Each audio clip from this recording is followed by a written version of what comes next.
You've done well so far, but up until now, I've only been using a mere 5% of my power. Now let's see how well you fare against my Biden blast!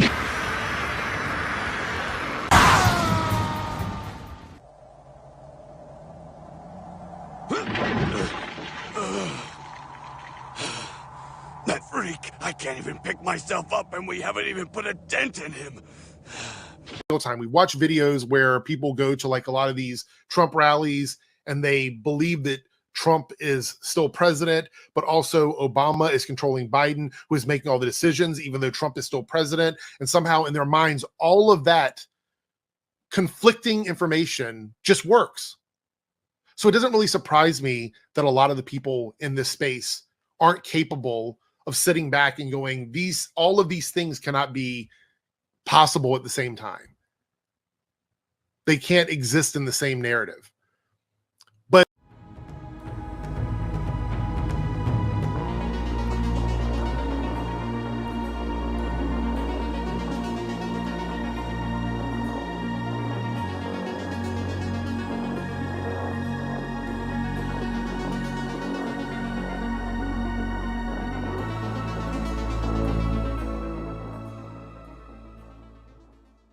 you're a soy boy and you stand against it. You stand for woke. That's what you do. You stand for woke. So you think you stand against bigots, but I have to ask I stand against bigots too. I stand against you then. Because this soy shit's been so disproven and you love to use it. It's a nice way of not calling you gay.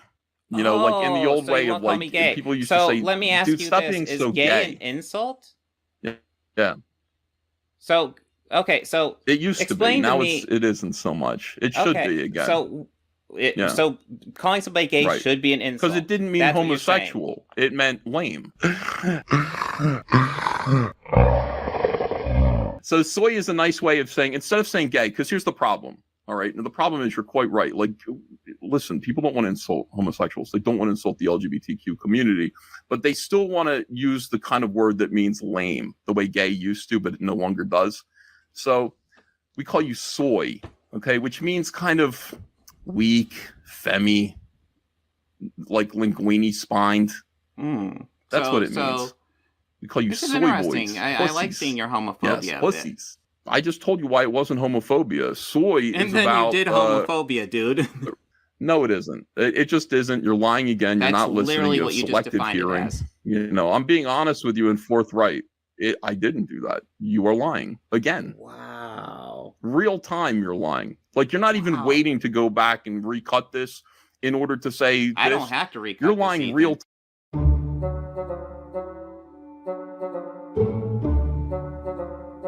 So soy is a nice way of saying, fuck you, you fucking faggot, shut up! Listen, people don't want to insult homosexuals. They don't want to insult the LGBTQ community, but they still want to use the kind of word that means lame. Listen, people don't want to insult homosexuals. They don't want to insult the LGBTQ community. Oh, you're a pussy!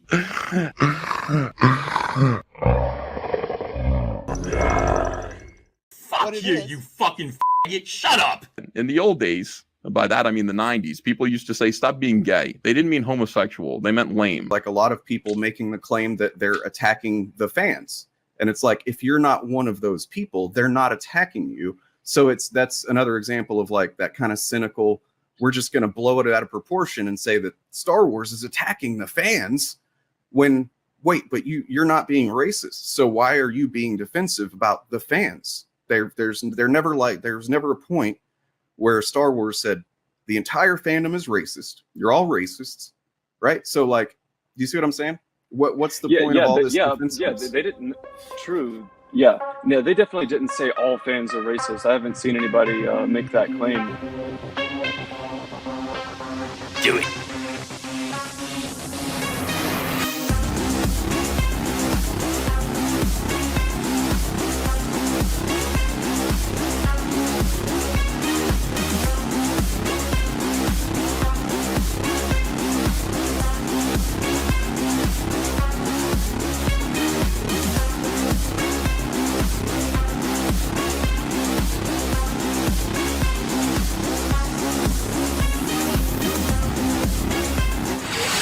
Here I go killing again.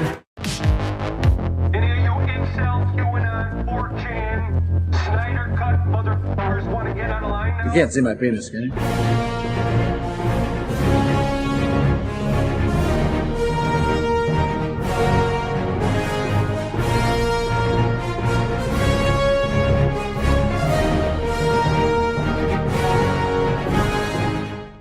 Here at AF, we work hard to make sure we've got the facts to back up every accusation of chuddery, that we're entertaining every time we spotlight some fascistic film fandom flimflamer, culture vulture, Star Wars swindler, or comics conman.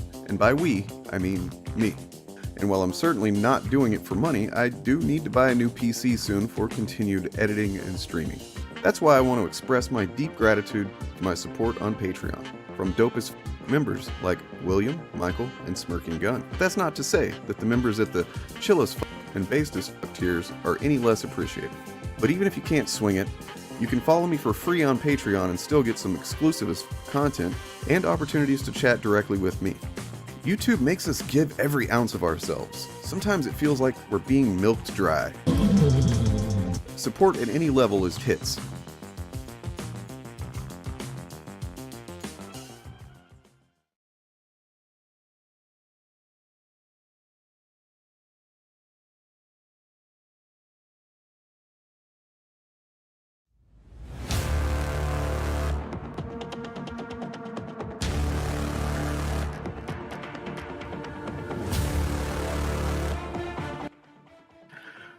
I think my mic is working. Let me know if it's not. I'm going to go ahead and skip through some of this thing because it's a long one that I played just to make sure I had time to set up. And, you know, we don't need to make you guys wait any longer than necessary. You know when the showcast happens. You know. It's going to tell you anyway. It's going to tell you right. It's going to tell you 3, 2, 1. Okay. You know where it is. That's what's up. All right. You know what? We'll just do the intro. Fuck it. Look, here's the thing. It's the ever-loving blue-eyed thing. It's clobbering time.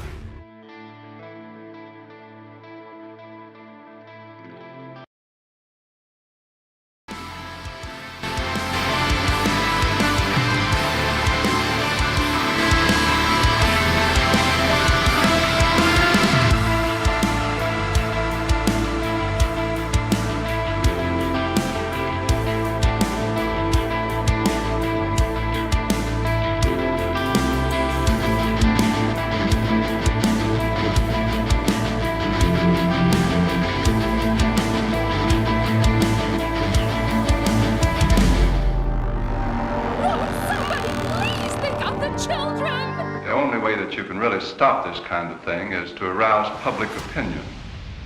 It's very upsetting. It has a bad moral effect. Forced adversity.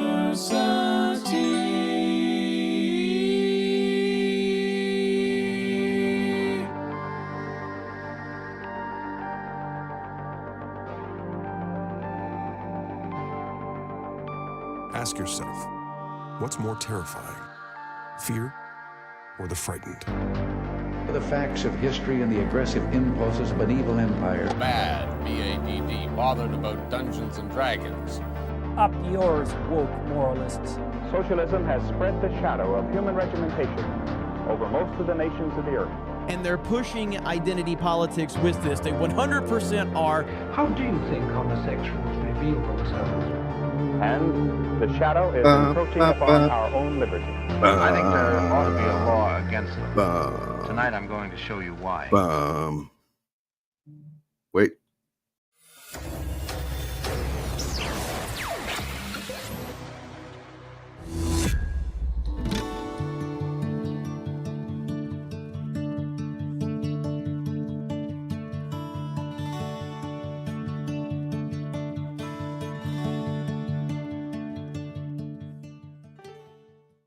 That's what's up.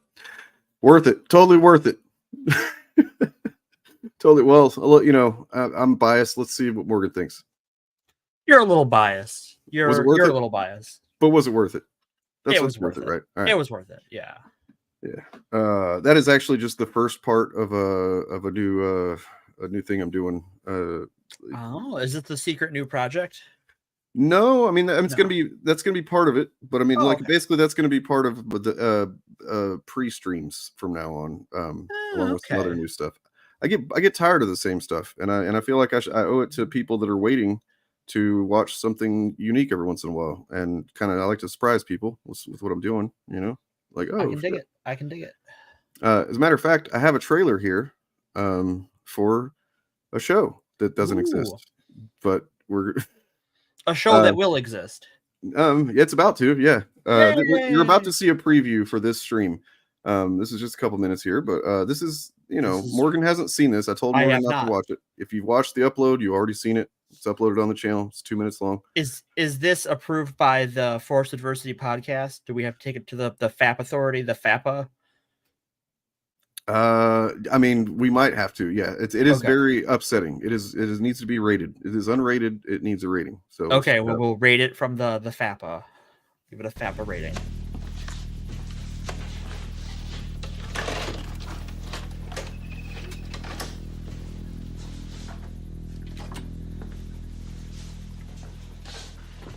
Hey, look.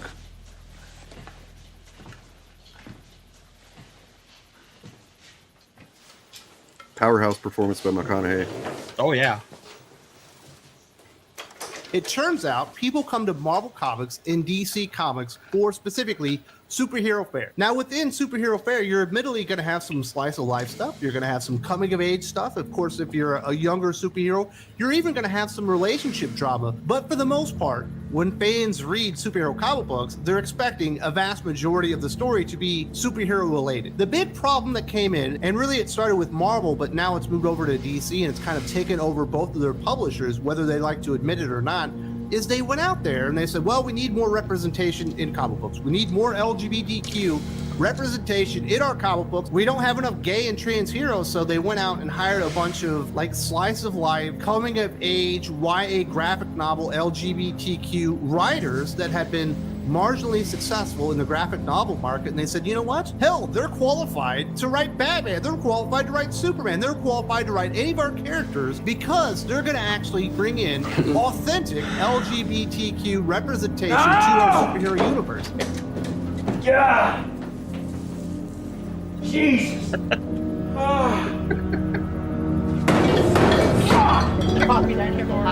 hot. Oh my god. Fuck! Wow. You watch all that? Yeah. Chud Detective. All right. Chud Detective. I mean, if you've seen the show, then it's probably got an extra layer of fucked up to it because of what is actually happening in that scene. Is at the very least, it never. I don't think it ever is explicit, but it's at least a child being murdered, sacrificed kind of thing. There probably is other things going on as well, because that show is heavy, but it's fantastic.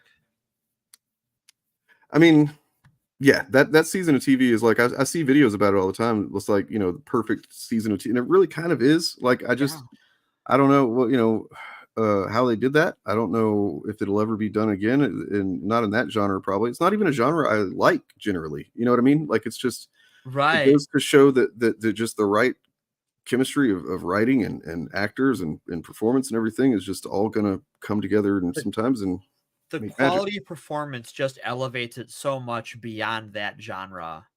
It's actually, fun fact, the first TV show I owned on Blu-ray. Wow, I didn't know you were a fan, or maybe I did at one point, but it doesn't come up much because, it's not like True Detective went on to be it kind of fell off, right? I mean, I'm willing to go to bat for season 2 for what it has going for it, but I will always just obviously it is not going to hold up to season 1. No, it's the problem is you will never do it's a 1 in a million season of TV. Yeah, truly detective. I mean, look, the season 4 was pretty good. Yeah, that's what I've heard. I don't have HBO right now, so it's on the great inevitable list. It's its own thing. It does its own thing while still kind of remaining true to the vibes in general, and the premise of just basically, a couple of cops that have their demons, and their demons start getting interrupted and disturbed as they deal with whatever case they're dealing with. It works. But yeah, like, holy shit, just the way, you know what? I should probably just make a video about it someday. I don't know. But you know what it comes off as when I see it like on YouTube or whatever, these videos, it kind of reminds me of like Fight Club videos in a way.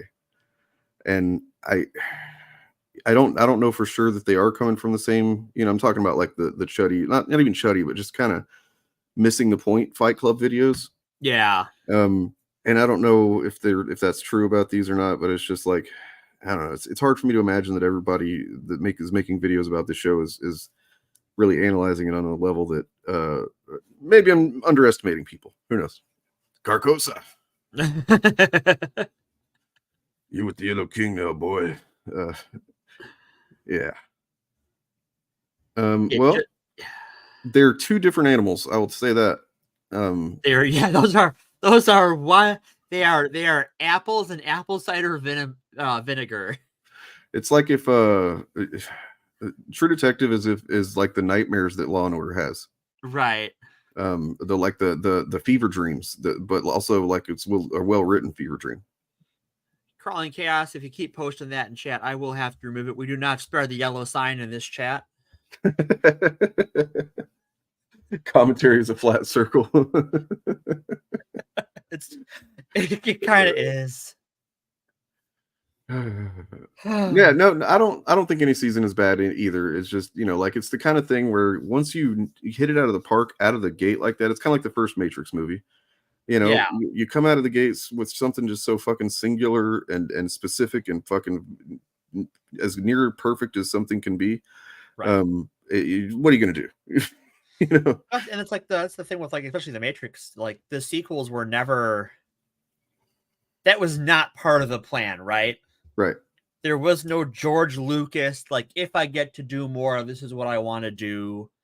This is the this is the backstory. No, it was this is our movie, and then the studio was like, "Here was a dump truck full of money, and this thing you signed in your contract that says you're going to make some sequels for us." Well, and also, like, if you don't make it, we're going to get someone else to, and it's like at that point, like your legacy is on the line with this thing, and at least the Wachowskis can say that they're for good or bad, it's their legacy. You're right, and I actually think that 4 is kind of the perfect awful sequel. I think it is. I think it's good. I like it a lot. Yeah. Unironically, like I think it's good because it just does. It does what you don't want it to do, what you don't expect it to do, and that's difficult because like that whole scene in the writers' room really kind of just like lays it all out perfectly. It's the thesis of the movie is just like you cannot recapture lightning in a bottle. You can't go back again. It's all about bullet time. It's like, oh god, no, yeah, it would have been if there hadn't been thousands of movies that did it after the first Matrix movie, before the second movie even came out. Right before it was a glint in their eye. Yeah. I mean, it took balls. I mean, I guess that's probably not the appropriate term. It took guts to just be like, yeah, all right, I'll do this. I'll do a sequel for you, sure, and then. Like, but it's going to be my way, and they're like, "Oh yeah, right. You can just imagine that Warner Brothers was like, yeah, absolutely, yes, you made the Matrix trilogy, of course, let's do it however you want." And then they, she makes it, and it's like, oh, she just channels the Joker in the scene where she burns the money, and it's about sending a message. I will say that my biggest complaint about the movie is that they could have put a little bit more into the fight scenes. Not saying they had to match them from the previous ones or anything, but like I don't know. Whenever Neo and Smith finally met up, it was like, yeah, that was kind of a disappointing fight. So but it's been so long. Does Morpheus die in the first one? No. Okay, that's what I thought. Morpheus he doesn't die in any of them. No, that's what I thought. Was like, why is Morpheus dead now? Because I don't know what that was about. Because the Matrix had been changed several times over, I think, at that point. Sure. And like basically, I don't remember the idea details. Was that it was he died in the MMO. Oh yeah, that's right. The game is totally fucking canon. So I did not know the game was canon to the absolutely. fourth sequel. Oh my Enter God. the Matrix is canon to the original trilogy, and I don't think they changed that with the fourth movie. So okay, all right. You know what? I will sit corrected. That's actually kind of cool. I award them 1 point. May the Wachowskis spend it wisely, or the one that made the movie. I don't remember which of them it is because I'm a bad person. I mean, there was like stuff like legit in the second movie. There was the part where they go blow up the power plant building, and there's like a cut that happens where it's just like in the middle of Niobe doing some stuff, and you're like, what the fuck is going on right now? Like, what is even and what that is that scene takes place in the fucking video game. Oh Jesus Christ, really? That's how hard they went with that being interlinked wild. with the movie, is they actually just kind of in the movie there's a completely seemingly random jump to something action that you don't even know really what's happening, and that's because it's in the video game. That's crazy. I dig it. Someone mentioned doing the prequel. I mean, they did that in the Animatrix, which is Animatrix was so good back when it came out. It's such a trip. I love it. Also, I just like anthologies. Like, I wish we did more anthologies. Just like as a rule. Is this episode about the Matrix? Somehow it is. This is the Matrix cast. Okay. You are going to get red pilled. And by red pilled, I mean I've laced all of your drinks with estrogen. Surprise! Sounds good. I mean, I'm fine with it. Whatever. Oh, alrighty, yeah. Fucking, I'm down. I'm never going to say no. Because for those who don't know, the red pill metaphor is about HRT. Yeah, you know, a movie made by two trans women. So it is it's estrogen. It really is just amazing that they still just go with it too. And of course now I understand. It was baffling years ago. Why are they still just like willing to like use these terms? Seems like they would just want to, abandon them. And it's like, no, it's because they're still trying to own it. They're trying to claim it and write it to be their thing. Right. And then I'll make fun of them and ask how their HRT is going. And then they look at me like I'm crazy. Let's see. Conservative co-op, everything because they create nothing. Exactly. Yeah. They consume and destroy. They consume and destroy, consume and destroy. That's all they do. That's all they know how. Well, and they even to take a segue off of that. Yeah. They even do it to each other. True. Because I don't know. This one made it across the trans side of the internet. So it is Mother's Day in the UK today. So if there's any mothers in the UK, happy Mother's Day. Happy Mother's Day to all the mothers and all the motherfuckers. And all the motherfuckers. Especially if they're also mothers. Because they're motherfucking mothers. You don't need to specify that. I mean, it's not. Yeah. We don't. Yeah, Andrew Tate's not a person. We're talking about a movie or like a classic movie, not the delusional ramblings of a narcissistic fucking misogynist piece of shit. Sex trafficker. Yeah. So this is this of course is from the worst person, the someone we've covered fondly on the show in the past, but what's that? Let me give it the old screen share as soon as I can find. This was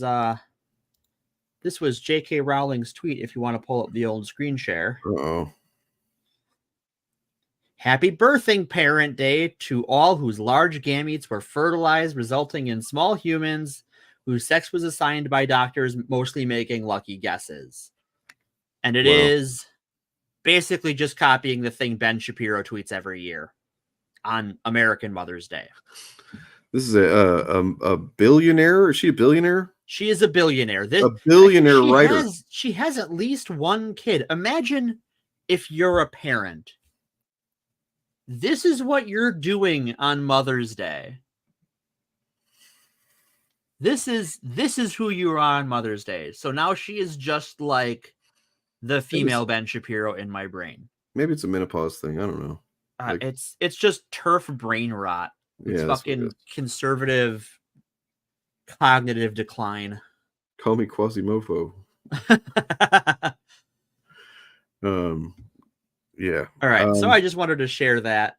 Wow, that's just it's almost like if I was ever a Harry Potter fan or anything, which I never was. I never was. I'm so happy. I might feel like a deep well of like just sadness about the ever having respected this woman. But thankfully, I never did. So yeah, I never did.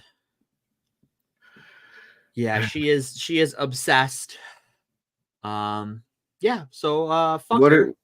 What do you think we're supposed to do with this information, Reggie? I mean, it's true, Just but curious. like, I mean, it's a fact, but it's like kind of a well-known fact, and I'm just curious. Do you think that's an insult or something? Like, because that's not really something to insult.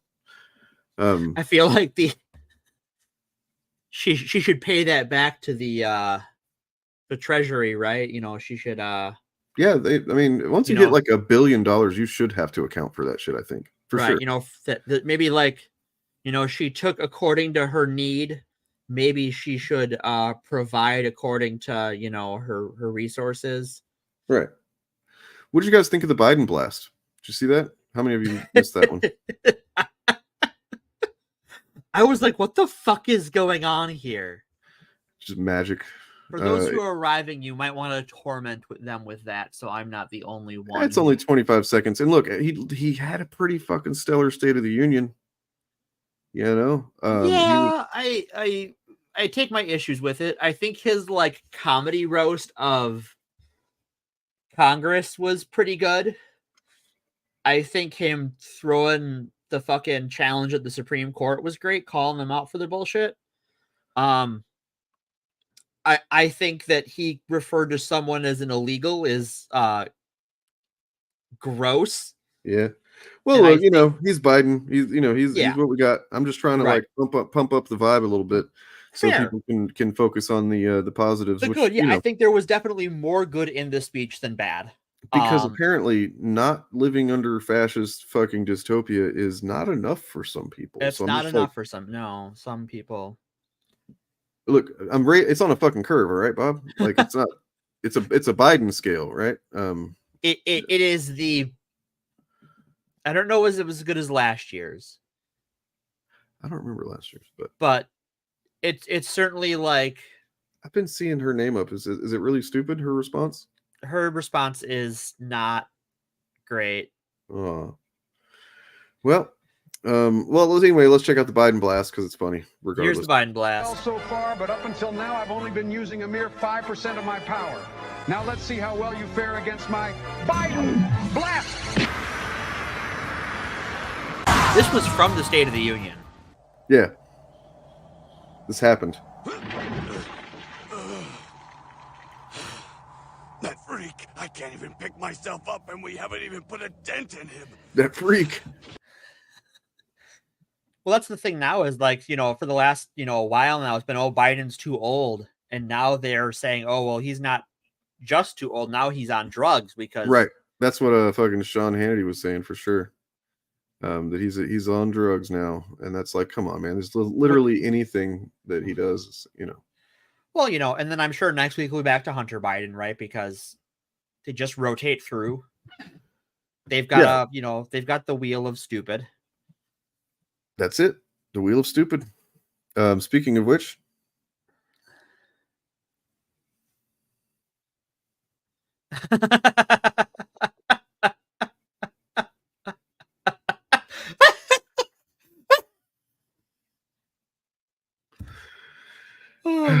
Yep.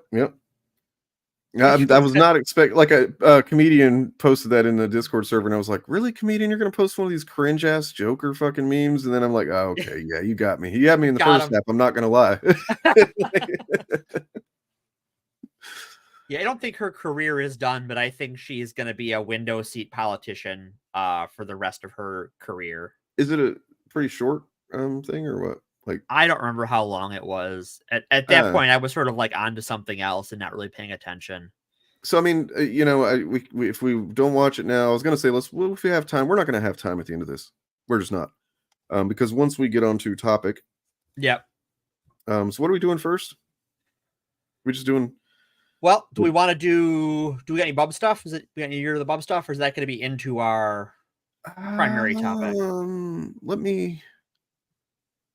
Let me see here. I don't think there's anything new per se. Okay. Except that, you know what? I'd like to I'm going to go ahead and do this about it. The Krakoa Era of X-Men has highlighted perfectly the thing that is, that is so unique about Wolverine as a superhero comic book character, like one of the top 5 for sure, comic book characters, as terms of popularity, right? Oh yeah, for sure. And it's that he has grown a lot, and yet he still maintains everything that you want from Wolverine. There's in some ways he's even more those things, and yet he's also just like not a closed off, fucking completely emotionally unavailable, dickhead all the time, and it's like it's and I've talked about it before, obviously, but really that's kind of the premise of the video essay when I get to it, finishing it. But like, it's just astounding that that's been able to happen with that character.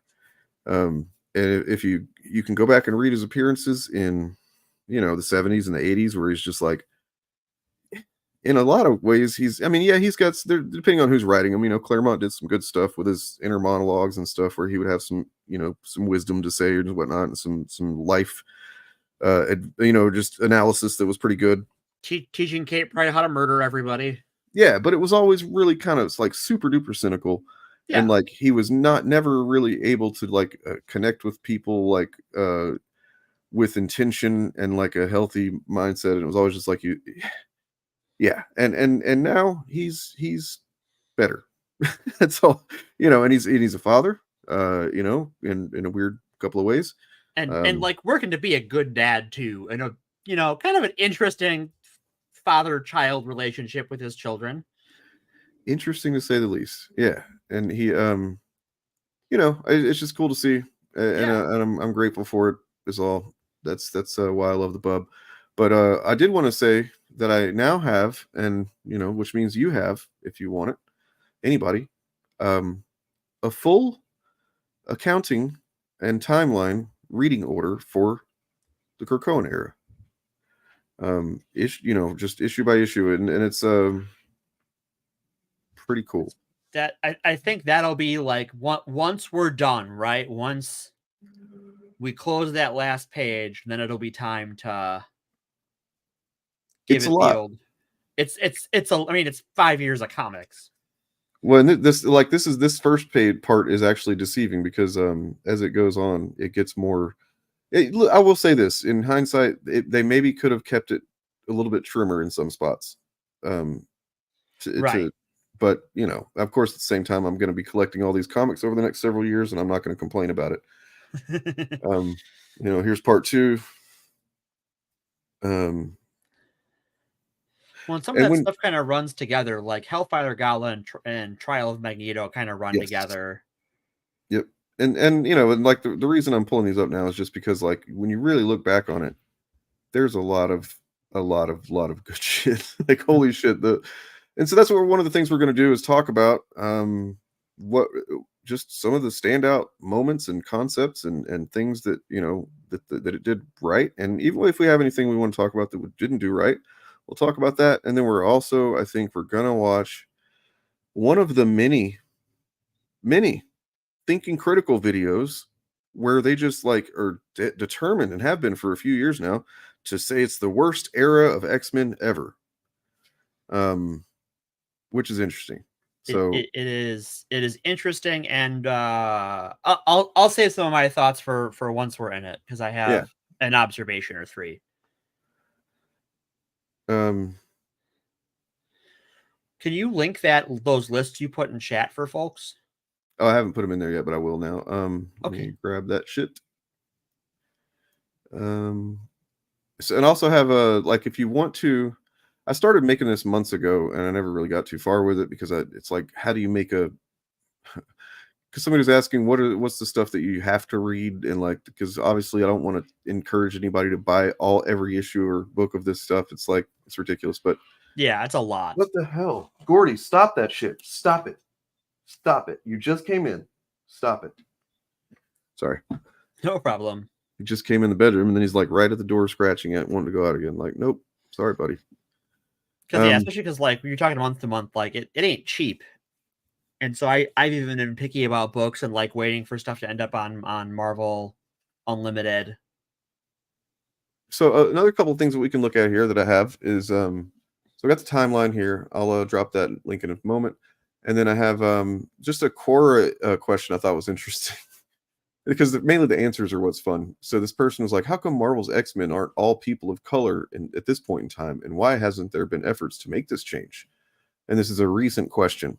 That's how comic characters work. It's a whole. Well, I mean, but they are basically like there's one of the many of the posts are just like, here's Bishop, here's Storm, and it's just like accounting for all the different ethnicities and races and stuff. And it's like, where did you come up with this question? I mean, Banshee's even Irish. Can you imagine? And Black Tom Cassidy. That is 2 whole Irish X-Men. Yeah. Black Tom Cassidy. I'll be honest, the Black Tom Cassidy jokes in Deadpool 2 crack me the fuck up. They really do. I never thought about it that way, and like, once he said it the first time, I'm like, oh my god, that's like, and then, of course they made him. As soon as I heard he was going to be in the movie, I knew what was coming. Like, I could feel, okay, this is what they're going to do. Yeah. And I'm like, that's still hilarious. And then they made me like him in comics, even though up till now he's been like, the Juggernauts. I mean, that's a good point. Is because look, bestie. I don't know of really any character that didn't come out of this better. I'd have to think real hard, and maybe I could think of one, but I don't know that there is one that came out of this. Like, I mean, they might be harder to write for. I might be harder to write Apocalypse Now, for all I know. To make him an interesting villain if that's what they want to do again. But yeah, like I think one for me that like I don't know how you sort of realign the characters. Abigail Brand. She's always been kind of a shit dick, I mean, for sure, she's always kind of played both sides against the middle, but like she hasn't been a super villain in the way she is in X-Men Red. But so, as we're finding, have you been reading Dead X-Men at all? I had read the first issue. It kind of seems like she maybe is just. I mean, yeah, villain, but also kind of just like the long game, and like is just coordinating things to where like, yeah, right now she's gonna look like the villain or whatever, but like basically, I don't know. I'd have to. It was actually a lot kind of unloaded on us at once. What was I reading that was in? Well, I don't think it was Dead X-Men, but there was something in there that I'll have to look into again. But like, yeah, she's definitely one that. They did what they've always done with her. She's always been, kind of shady and like, who's she really working for? She is a mutant, but she is not. She doesn't. Human mutant. Basically, the thing that I think that defines her is that she's not for Krakoa or for mutants or for Earth. She is for like existence and like on a universal scale, and that a lot of people don't know the factors at play with that. So like, how can you? I'm not making excuses for anything she's done. I'm just saying. Right. I think that's the character that just kind of lost me on, though. Like, if it's like there's someone who I'm like, that one, I don't know how you noodle that back. I do love that whenever Cable and WizKid figured out that they're like, we got to kill this bitch. Yeah, you know what? Okay, Gorgon, you're right. But you know who got the shaft? And it was interesting, but I really hope that he goes back to normal someday, is Wrong Slide. Oh, yeah. Like, I've kind of kept waiting for that to mean something, I guess. And it was like really just a couple of sad ass moments where he's like, yeah, poor Wrong Slide. And like he kind of gets adopted on Araco. Oh, I see. I guess is that in X-Men Red? I guess. Yeah. I haven't read every issue of that. So. Towards the middle of it, like it's before. The title switches over to Storm and the Brotherhood of Mutants for Sins of Sinister. I forget exactly where before it is, but well, so just if you haven't read this and you are at all interested, you definitely I'm gonna insist that you start with House of X, Powers of 10. Anything else, you're gonna be lost. You're gonna have a hard time catching up. I mean, it's not impossible, but you will be introduced to concepts left and right that you're not familiar with. And just kind of have to go with it. But like, whereas this is going to these set it all up. These 12 issues do a lot of work. I also think that they work as a good standalone story. Mm-hmm. Yeah, true. And as I said here, probably going to want to read it twice. It is, especially like when you get to, you know, the Powers of 10 part, it's like, wait, what? You know, because there's info dumps like never before on the fucking info pages. Hickman's just like, here's what a fucking Dominion is, and it's like, well, hold on, man. You know, and that is a long burn before that plays out completely. Hey, it's all coming to fruition, though. Oh yeah, it is. Yeah, read the info dump text pages, ask questions of those familiar with the book, or look it up on Wikipedia. It's very normal to feel this is throwing a lot of crazy shit at you, but I promise it's also worth it. I would avoid looking it up on Wikipedia because you will spoil the fuck out of yourself for future things. Fair enough. And then, you know, once you're past there, you have options depending on your budget. So they're like basically, I don't remember how many titles started after that. Fucking 9, 10, something like that. It was a lot. I want to say, because some of them were mini series, some of them were ongoing. I would say if I had to pick two, would be Excalibur and X-Men, because I think that does the most leading into the event books after. Yeah, X of Swords is definitely an Excalibur thing, and which is kind of why I still enjoyed it, but I wasn't super into it the first time because Excalibur was one of the first ones I dropped, not for quality's sake, but for, you know, genre's sake, I guess. Right. But I've gone back and read it, and it's fucking excellent. It's very, yeah.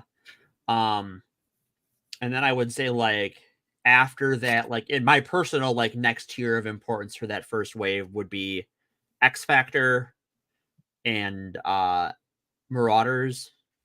And then probably X-Force and Wolverine. Like, I don't know that there's anything super duper ongoing plot relevant in those. There's stuff that's planted in the X-Men book that is really important. Like it's even not even coming to fruition till now. So like, there's some stuff with the Brood and Brew that happens early on. And now it's just like in the last issue, 5 years later, has Hellions is dope. So I don't think that timeline is not. I don't think it's a thing anymore. I think that things have been changed enough. It hasn't been valid for a while because it's in one of the older comics books from like the late 80s, early 90s, where Rachel Gray tries to go back to that timeline. Yeah, and she can't. It's gone. It's basically a dead timeline. Yeah, and I mean Ahab, I guess, comes back there from there. He did come back from there prior to the House of X stuff. Whenever the story that actually Extermination, where they sent the young X-Men back to their time.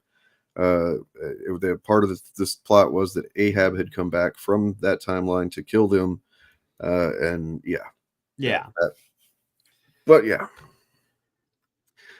that one I don't think is ever gonna happen. I think that was just Morrison having some fucking fun. That was Morrison doing Morrison. Yeah, I mean, that was really just like a palate cleanser after like telling a crazy ass, you know, long form story, and just like, well, you know what, let's go out with a big surprise bang of you know, the Beast is the bad guy, and you know, like all this shit. Well, that we have gotten bad guy Beast. We have, yeah, that's true. Rachel Summers forever, absolutely. I mean, she's my bae, so yeah, 2 votes. I mean, you know, that's one way to see it. I mean, I do not feel that way. Like I think that it's set up a lot of stuff, and then, you know, I've seen people say that it like fell off hard or in other various forms of this, and it's like the people that liked it at first, and I'm just like, I don't understand how that is, because it seems to me like it just played a lot in the sandbox that was created, and you know, and then every once in a while there would be some story that would kind of like rock the boat and push the narrative forward. You know, each event basically was kind of like, it's gonna end. This is gonna end sometime. You know what I mean? Like, because something would happen where like, especially stuff with Moira. But I definitely feel like after Inferno, because that's where Hickman leaves.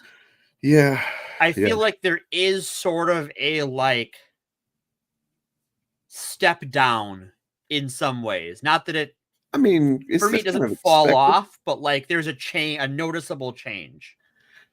I don't think like you're on a different playing field. I don't think it's the same falling off of as like some other when people. When Claremont left, and then it was like you had who was it, Nicieza on, and I'm not saying that Nicieza didn't do a good job. He did a pretty good job. Yeah. But like there was I don't know, a lack of momentum there. Yeah. And I think that there was sort of this realignment that happened after Hickman left that kind of it changed the pacing and it changed the direction a little bit. Mm-hmm. Well, so the thing that I have a problem with is I wish I knew what the fuck happened with the creatives in that stable, because it seems like, honestly, that they were just like against all the narratives that Chuds love to say, that they were just like, you know what, let's just go back to having a bunch of fucking middle-aged white dudes writing books. Yeah, that's all it is, right now, and they're mostly pretty good, but not. Yeah, and there's a lot of sameness right now, and I think that's. Well, I mean, there's a couple of like, or Steve Orlando, I think, is one that's a gay guy, so there's not like completely just. It's not completely, but yeah, it's just kind of weird. Like, I mean, I can't imagine that's what happened, where they consciously did that, but it is notable that you lost Leah Williams, Vita Ayala, and what's her name? The ones they all hate. Yeah, the other. And okay, so you know what? You're right, Bumblebee. We forgot to mention, if we want to talk about characters that didn't come out better, Beast. Yep. And they made some choices with him, and also kind of Colossus, but that's just narrative choices that they made to make him even more tragic. Yeah, I don't think I think Colossus is gonna come out of this like. Thank you, boss. Like, his story is dark and fucked up, but it's also resolved at this point. So I think he will go forward just fine. Well, there's definitely a sense of just a wee bit of anger in the comrade. Oh yeah, he's had a rough go of it.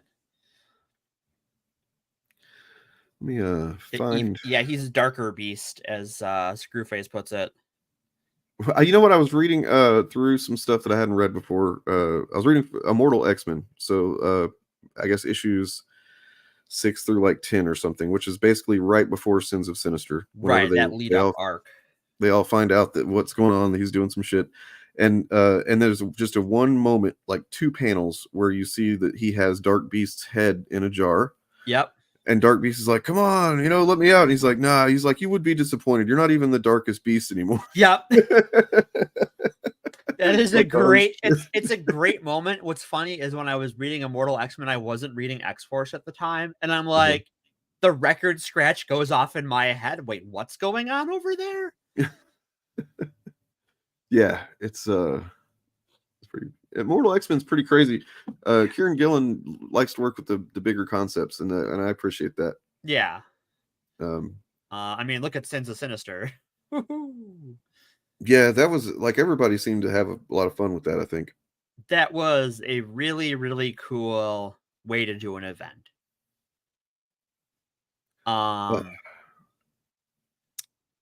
The one event I would say that like I could really take or leave, other than some very cool.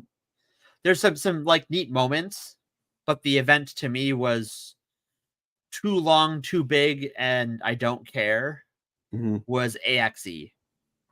I actually really liked AXE. I thought that was like, honestly, AXE just, and I did not read the tie-ins when I read it. I just read the book itself. Okay. And I got a full story out of it that I enjoyed. I could tell there was stuff that I would probably, get more context if I read the times, but I didn't feel like I was really missing out on any story. And then when I got done, it was honestly the first time in I don't know how many years that I felt like a line-wide event crossover was kind of worth it. Like you had, the premise was such that it didn't feel like I don't know, I hadn't really put my thoughts together on it, but that's fair.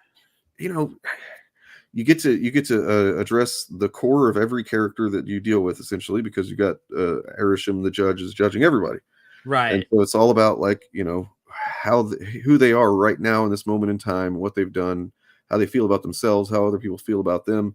So there's a lot of complex character stuff going on, and then it's also got one of my favorite Wolverine moments. But yeah, sorry. Go ahead. What was your thoughts on it? I just think it kind of, because it was sort of spent a lot of time getting into everyone's thoughts, and it went on for a while. I just sort of like lost. It kind of got repetitive to me. I don't know. It just didn't really grab me. Fair enough. I'm not following any Avengers stuff, so I'm just like, this is happening. I don't really know where anyone is, and Eternals don't really get much play at all. So it's just that might be one reason I like it, is because I had read the first arc of that Eternals run. That was the interesting thing about that one, is where you find out that whenever these Eternals die and are then brought back to life, that it actually kills a human to do so. Right. And I thought that was a really cool addition to the lore. Makes it, have some stakes. Oh, for sure. That is a really cool way to do that, to give it some, especially like in comparison to the X-Men, who are dying, and it has a cost, because like you don't come back with all your memories. Yeah. It's a duplicate body.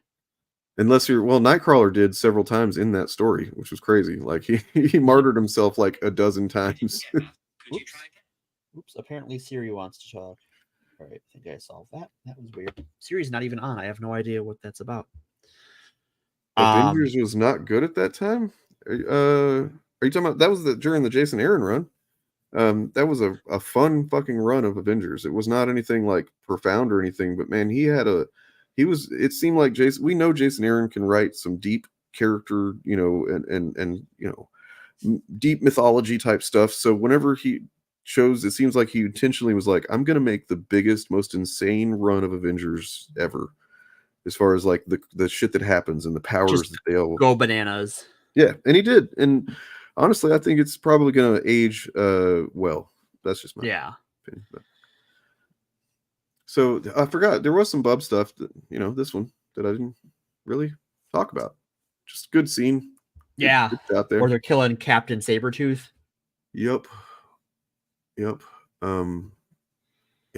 kill him. Get him. This fucking face. I just love the fucking way that it's like he has really been cemented, like his design is gelled in a way that like it's just kind of perfect now. It's his ultimate form, I think.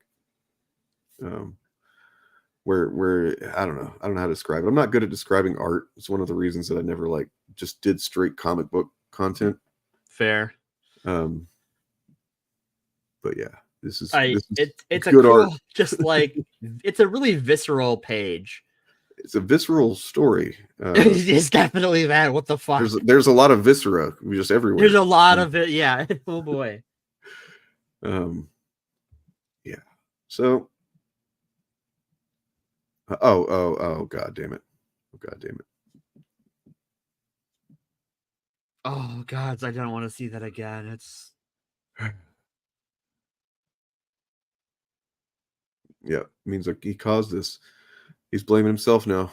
Yep. World's best dad. Overstatement of the century, maybe, but we see that you're trying, and that means something. Happy birthday, Laura, aka the best Wolverine. And the best Wolverine. I love that. She puts it all. Yep. She signs all her names. What a gal. AKA the best Wolverine. I fucking love it. I mean, I think she's going to be tearing up some saber teeths pretty quick. I want to see her back in this. You know that she had her dang jaw ripped off. Oh God. Oh. Brutal. This was fucking. They are definitely using the good thing you're gonna get better. Yep. Mm-hmm. Fucking stitch them back together. Jesus Christ.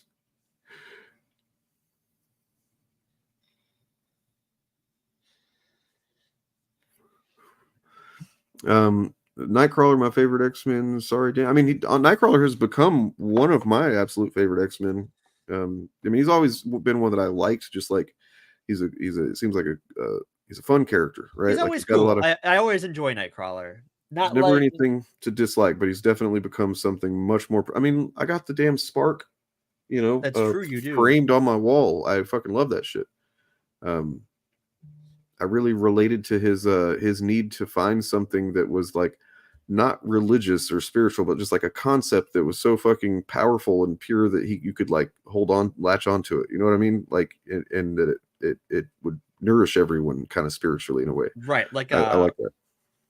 A guiding philosophy that's fulfilling in that emotional way. Right. Yep. Oh God.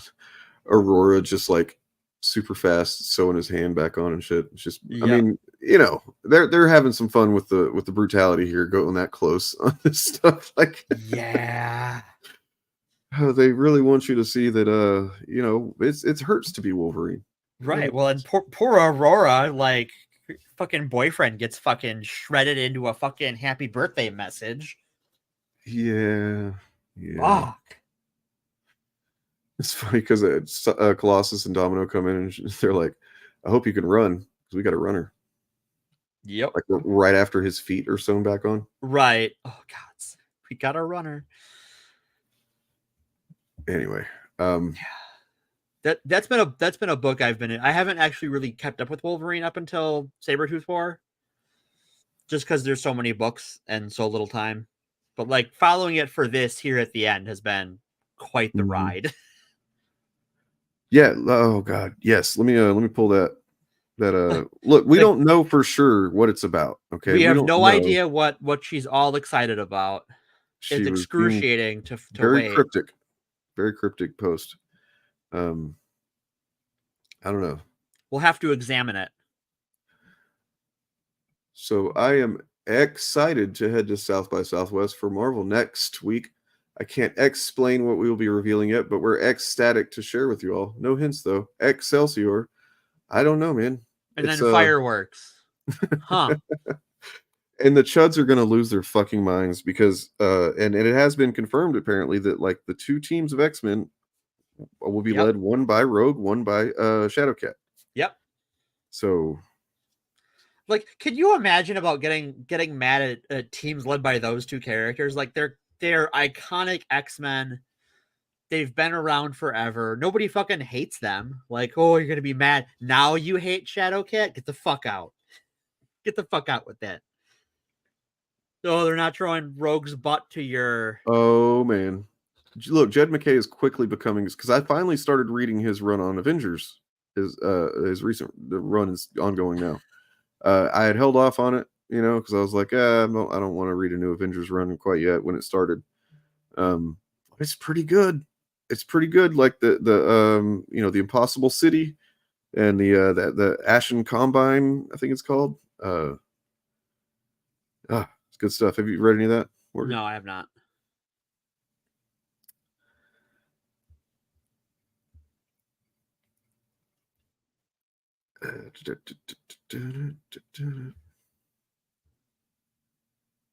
Yeah, that's right. Okay. He's going to write a Cyclops solo. Oh, God, fuck. Oh, God. Yes. Yes. Yes. I'd never thought that I would, like, I don't think anybody was demanding it until now, probably, right? Like, Cyclops is a character that, like, up until 2019, I would say I hated. If someone asked me to, like, who is your least favorite X-Men, I'd have gone Cyclops. I would just say that he's a function of the X-Men, is what he always was to me. Like, he's like, he's there, he's present, right? That the problem is, like, when he's in the before times, he was like at the very best, like a thing you needed for an X-Men team, and at worst, just like, I fucking hate this guy. I mean, are we talking about who's drawing? Because I'm pretty sure it's going to be Capullo, and which doesn't, honestly, that one image that I've seen that he did wasn't super exciting for me.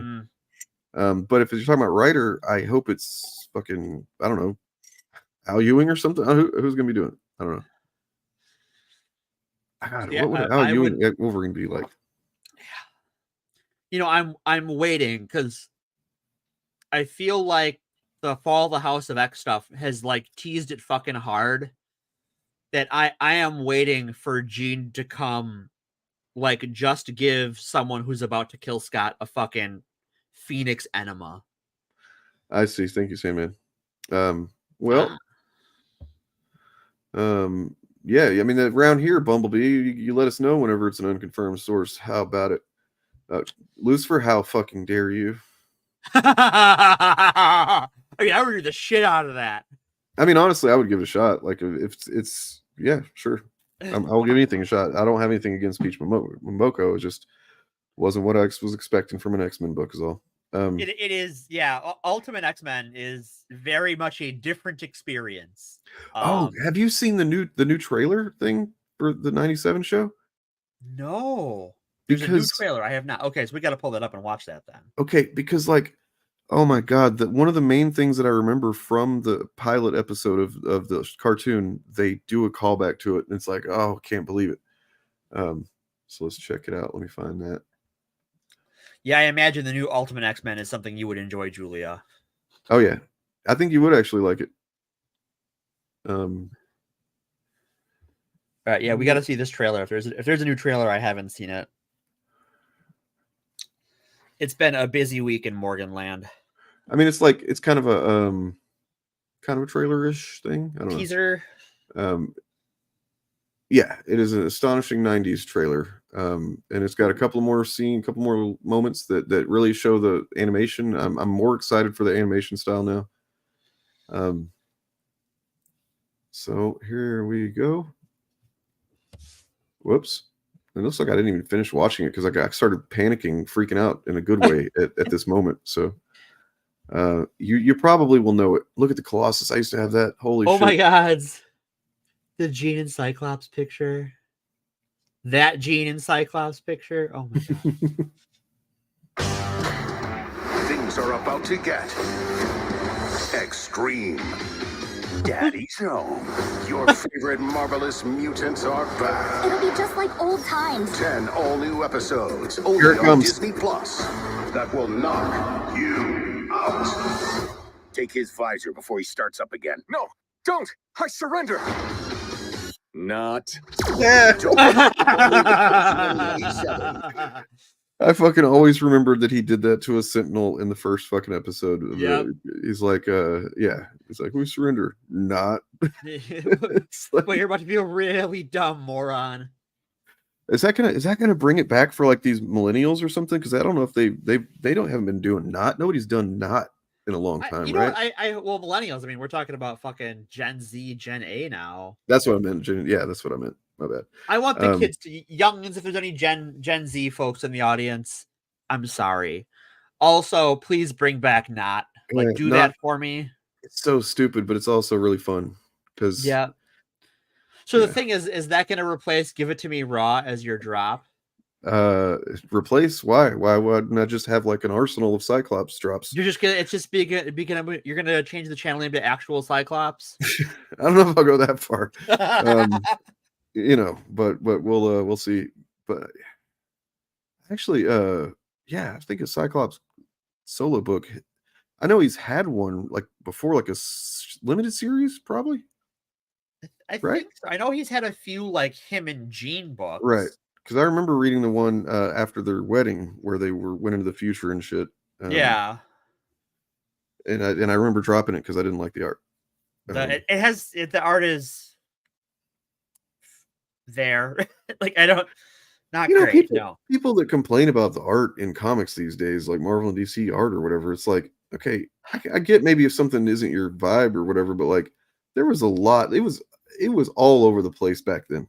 Art was really, especially because you have to remember, like back then, like nowadays, like, even though if it's hand drawn, it's still digitally done. So there's a lot of time saving things and a lot of replicative technology that you can use to make things look consistent in a way you could never do before. And there are some books where you can tell there was a deadline. Oh yeah. Where he found out his dad was still a fucking shitbird. Yeah, but I mean, they got to have like a that relationship in a way, I mean, the world's weirdest father-son bonding book. Like that whole family's fucked up. When you really think about it, you got I don't even want to. Okay, let's map it out real quick. You've got let's start with Cyclops and Jean. Okay, but then they have a son.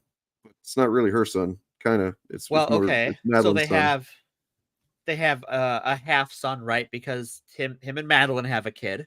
And that's and she's a clone, so technically, it is her. Right. But I was like, yeah, it's already getting weird. Cable's got 2 moms, and that's cool. Well, actually, he's got more than that, because then he goes into the future and he's got the clan of Scotty, and they they all take care of him and stuff, and he becomes like this messiah-like figure. So Rachel Gray is also his adopted mom and his sister. Yeah. Weird shit. And then of course you go with Cyclops' parentage. Yeah. Which you have I guess his mother has always stayed dead, I believe. Right. I think she's always been cold in the ground. Yeah.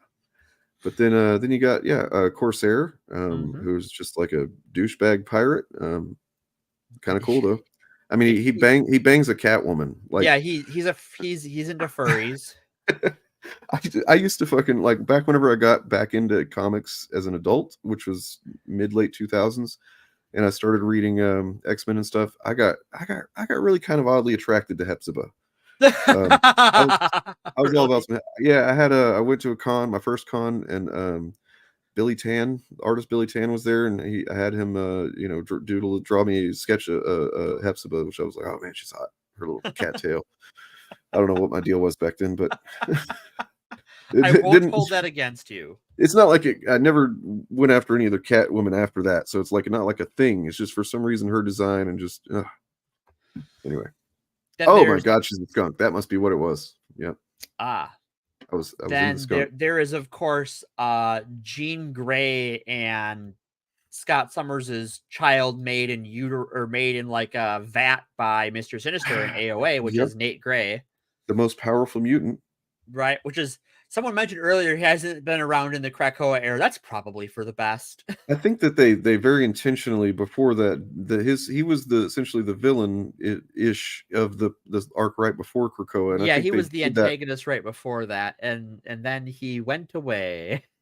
They probably partly did that just because, like, we got to get this guy out of here for a while, because like he can fuck everything up. He's got to go somewhere else. I mean, it's pretty clear they made note early on, Hickman did, of like, who are the characters that can fuck this whole thing up really easily. Yeah. And and so that's why there was Destiny, obviously, was one. Right. And when you think about it like that, it's kind of funny that he then did Inferno and then took off. He's like, all right, you guys deal with this. Bye. There is a bit of a lobs a grenade. Yeah. It is that. Like, he sets that up and then brings her back, and then just pulls the pin and runs. Yeah. That's pretty funny. Phantom X has stayed dead. Phantom X. Oh man, yeah.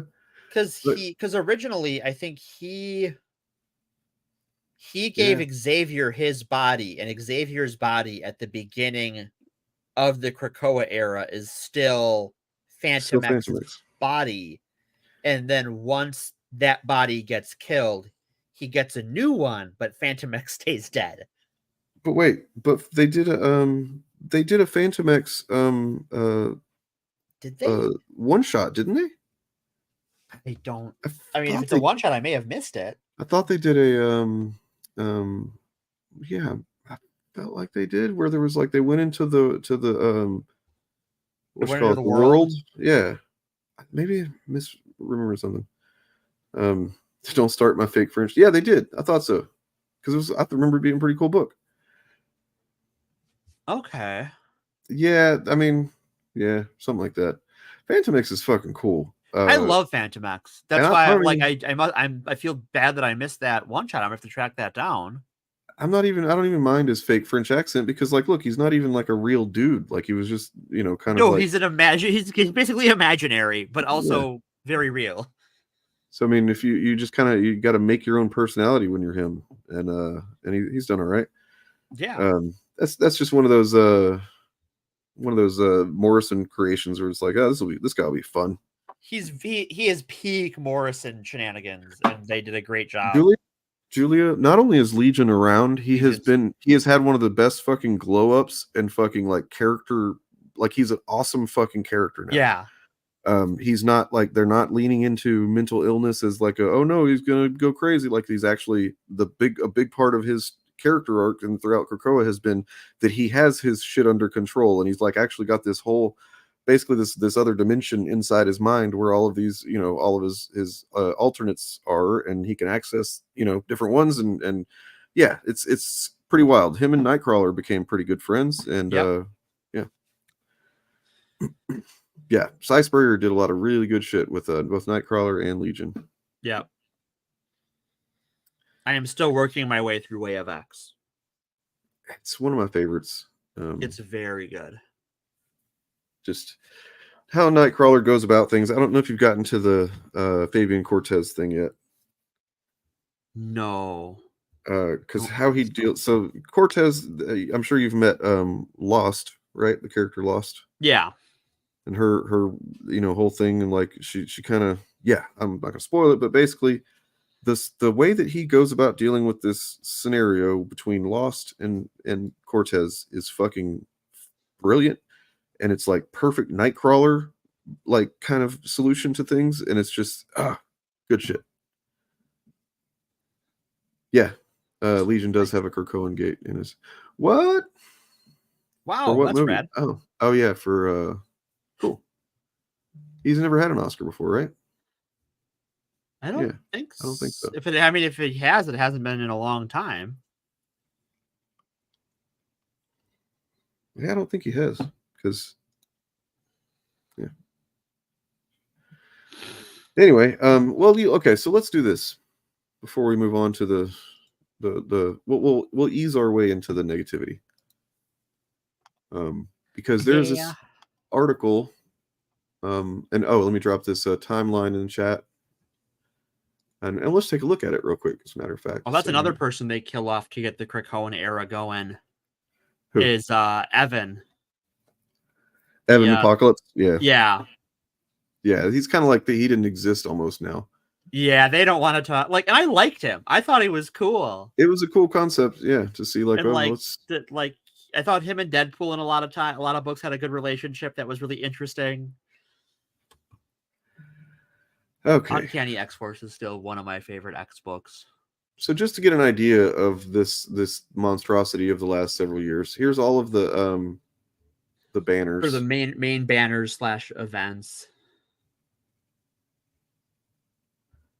It's pretty hefty. Of course you got the Hoxpox. Then you got the Docs. Oh, Empire. I completely forgot Empire was a part of it, but actually that had one of Magneto's fucking standout moments. He wrecked some shit in that one. I think I don't think I've read this one. I'm just like, wait, this happened? I don't remember that one. It's completely skipped it. It's a follow-up on a forgotten ass story about, it basically follows up on the Qatari, the species that like basically was used to suffer between the war between the Kree and the Skrulls, right? Okay. Well, but now that what's his name? Teddy, what is it? Altman? Is that it? Hulkling is now he becomes the king of because he's Skrull and Kree. He becomes king, and he unites them for the first time in like I don't know, millennia or whatever. Okay. And but at the same time, the Qatari, who had long suffered little plant people, they've been planning some fucking revenge on both species, right? And they come at them hard, and things get messy and whatnot. It's like kind of a skip it event, obviously, but there is some cool moments in it. Like I think that's the one where Magneto, for the first time in this era, dons his old school costume, because it's like kind of this moment like where he's like, okay, he's gonna wreck shit now. He's taking off the white. He's putting on the old school colors. The old red. Yeah. So yeah. Is that like the X-Men issue where like there's just like some assholes invading Krakoa like in a space invasion? No, that was I don't remember what the name of that group was. That dude, that was like he was early on. He's early on, yeah. He's in the first year of the Russian nesting doll guys. Is that who you're talking about? No. That whenever they die, they like another little guy springs up from inside of them. No, it wasn't those. That was fucking crazy because those are so freaky. They get smaller and smaller, and actually, Black Tom had to go microscopic to go fight one inside Beast, and it was. Godzilla -1 earned that Oscar. Nice. I need to see that. Yes, you do. It's amazing. I didn't know Dawn of X was 4 issues in when they're like, all right, let's do X of Swords now. It kind of. Well, no, because it skips around. It's like Dawn of X. They cut it off with Empire. So if you scroll up. That's right. You're right. So your Dawn of X is forever. Yes, it's forever long. And then it does 4 issues. And then it goes to X of Swords. Then it kicks into Reign of X. This is the high life. They were doing all right. Everything's going pretty well. This is when the X-Men became heroes on the world stage again, which was pretty cool. Yep, they built the treehouse. Yep. I've been rereading that arc right now. And then King in Black, which I think I'm gonna buy the omnibus of because I really liked that whole thing. I liked the run up to it. I liked the run of Venom and everything before it, and I enjoyed the way that all played out. I have not touched it. I am just not a Venom person. I didn't think I really was either. But Donny Cates does things with things, and it's cool. That's true. And then I have Marvel Unlimited. I could always check it out, but that's always there's so much shit on there. And Guardians had a lot of stuff going on. I didn't realize Guardians tied that much into it. I'll have to peek into that. And then you get to the first Hellfire Gala, and then this was like, holy shit. Yeah. Holy shit. I was reading something that was like, yeah, that was crazy. They terraformed Mars, and it was like only took a dozen mutants. And I'm like, no, it took like 4 or 5, dude. Right. Like a dozen is underselling it. And what's cool is if you've read anything about why they wrote that and stuff, it was like the idea of the Omega level mutant had been kicked around here and there, but it was ill-defined for a long time. Right. It was more of a fan concept than anything until basically this, because it was always theoretical, like a theoretical ability to destroy the world or whatever. But it was beyond the upper limit of like if like you were going up to alpha, okay, that's the real shit. And then like, well, what? There are things that are stronger than that. Yeah. And Omega is it. So you got Storm, Iceman, Proteus.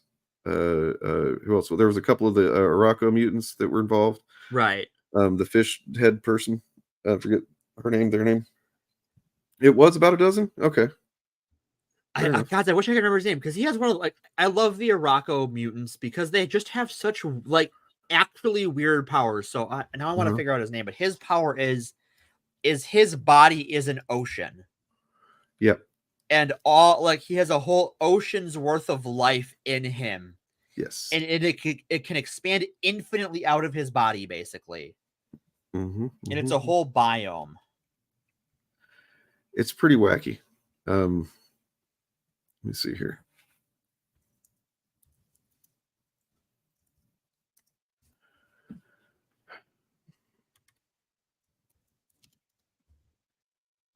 What?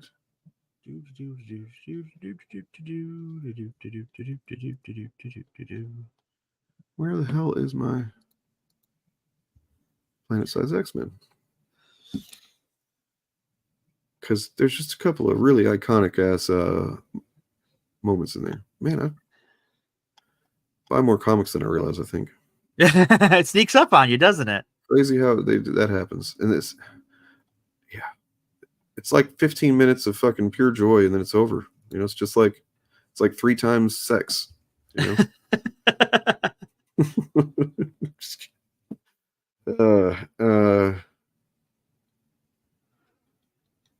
what was the weirdest, most what the fuck thing that you aren't even sure how you feel about it, of the whole Krakoa era?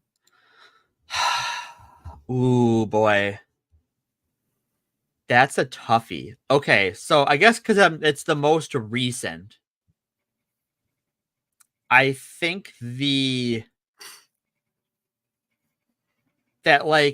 everybody was the whole plan Mr. Sinister had from the beginning was to make everyone also Mr. Sinister, and that only didn't work on accident. Yeah, I mean, well, look, and it makes perfect sense though, because he's a manipulator. How best to manipulate people than to just make them all you? Right. It was just like that. and that the plan like wasn't stopped on purpose, right? That it wasn't like someone caught him. It was just an oopsie. I think that reveal was such a like, because by that point, like, not like resurrection is already like a thing that sort of by that point in the run had kind of become a little bit rote. And that really put the spice back into it for me. I also think from the early parts of the run, the Crucible. I love the Crucible. Because that is fucked up. I mean, it's kind of crazy that like Xavier or anybody agreed to it. Agreed to it, right? Like, let it happen, but like it is a cool concept. It's a really cool concept, but holy shit, is it fucked? So, the first time we see it is this like this little girl basically this little teen girl who, so the Crucible is, there's still a lot of mutants that don't have their powers from whenever Wanda depowered a bunch of mutants, but if you die and you're resurrected through the Krakoa resurrection, you'll have your powers again. But that means the Crucible is really the first thing that sort of led Nightcrawler to start like really figuring out from a philosophical sense, like what the fuck are we doing? He's like, there's going to be some existential questions that need to be answered with this shit. Yeah, because holy shit. But yeah, it was basically that they would, mutants who lost their power at M-Day would go before the Crucible, which was a bunch of mutants would gather around, and that one would have to fight Apocalypse. And then he would pop them like a zit. Yeah, and it was kind of like, because in a way it's like you can just like off yourself, I suppose, or whatever, but like what if instead you worked for it? Right, you know what I mean? Like shows that you were willing to go that far. Yeah. And let like kind of like before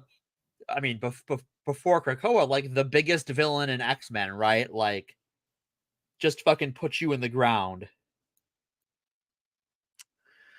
Yeah. It's that was pretty wacky. You know what one of the coolest things was? What's that? Let's see if this is the issue I'm looking for here. Yeah, this is it. So Magneto, he dies in spoiler, he dies in X-Men Red. And not only that, but like he had not too long before that, because him and Storm go to live and kind of shore things up and on Araco, where they do not fear death. Like they actually kind of in a way welcome death, and as long as it's a good death, right? And then so to them, all these Krakoan mutants with their resurrections are basically just a bunch of pansies to the Araco mutants. They got no honor. They got no, they're just, what does life mean if you can do that? Well, Magneto, he's been through some shit, and then Storm even has her own history with death. Yeah. And so it made perfect sense for these two characters to decide to they chose to DNR, do not resurrect. Right. They made them remove their data from Cerebro. Mm-hmm. And so whenever Judgment Day pops off, and the first thing that happens is Unus, is that it? Unus, is that it? Or I what think was it? so. Yeah, just basically he's a Eternals god being that's just like, you let him off the leash for an hour and he's going to destroy the planet, basically. Right. And he's they do the Eternals, or is it not the Eternals, but what's his name, the asshole Eternal? I'm so bad with the Eternals, Dane. Yeah, I know. Somebody's probably going to be saying his name right there, but yeah. So they let him off the chain, and he starts fucking some stuff up big time on Araco, and yeah, and so of course Magneto steps up, and he kind of loses his heart. Yeah, his heart gets fucking ripped out of his chest. Yeah, I don't see if I can find that. Is that this? Sorry, because it's just such a fucking great moment, and like what follows it is so fucking like, holy fucking shit, Magneto, dude. Like this is the highlight of AXE. It's one of them. Yeah, I mean, there's also like Wolverine just taking on trying to fight the Celestial because it insulted Jean. That was pretty fun. It's the most Wolverine thing ever. He's just like, fuck this. You don't talk like that to my lady. I mean, mine and Scott's lady. Right. I don't know that like that's his lady as much as they're her guys. Okay, so I found the issue after. Let me find just no,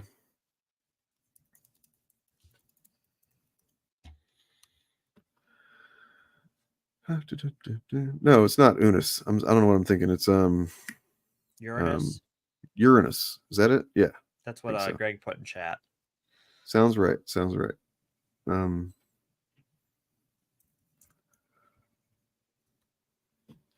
Yeah. Found it. So this guy's an asshole, man. This guy.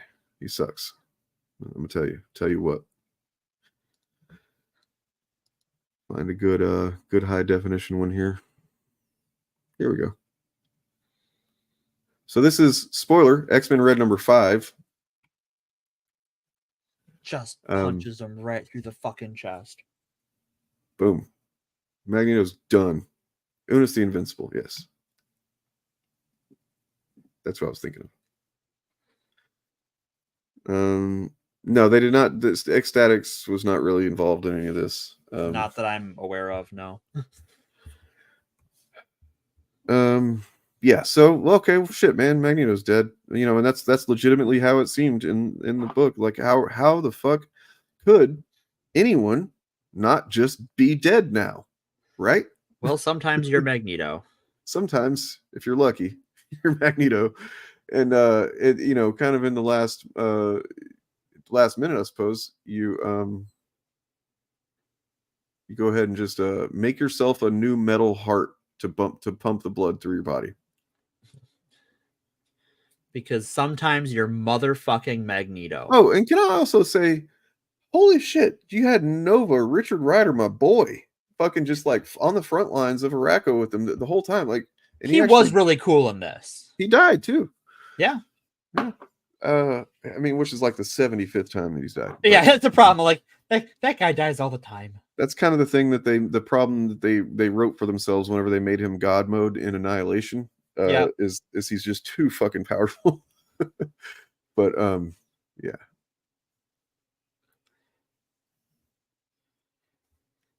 Yeah, I mean, there's a reason why he wasn't involved with the Guardians of the Galaxy team that came out of Annihilation Conquest, because it was just like, we already have fucking Adam Warlock. Maybe let's just fucking cool it. So yeah, you got Magneto here. He's like built this like cage thing. I'm trying to find where it shows a good glimpse of it, because holy shit, it is wacky.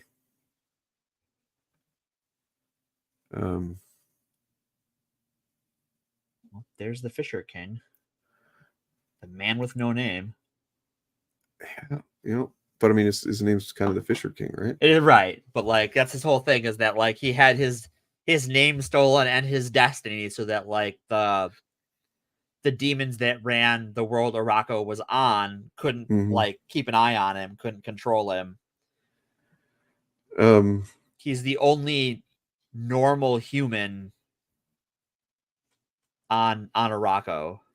Well, but he does end up, spoiler alert, kind of bonding with this other mutant thing that like it takes on in order to keep it alive. So like that's pretty cool. That was a really cool story, part of that of X-Men right at the end there.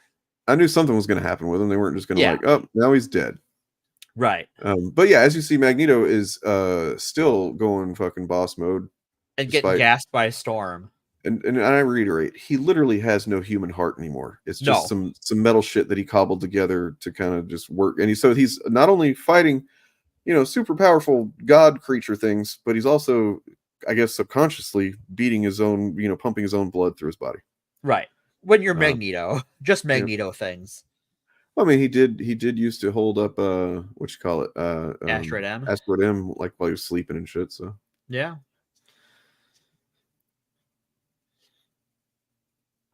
Storm's like, breathe. Remember to keep that heart beating, old man.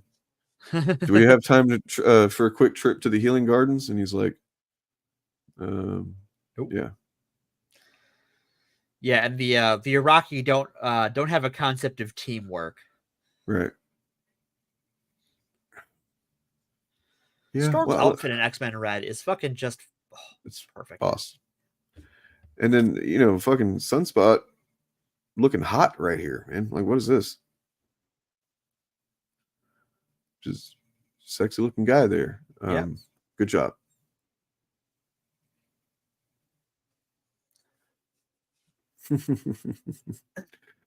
What a wacky, like that's the thing that he merges with. What I don't remember what its deal is or anything. It is like their historian. It remembers everything that's happened to the Araco people. But like its personality, like it can reform its body if it can move to another host because it's like this colony of insects. But every time it does that, it like loses its personality to keep the records.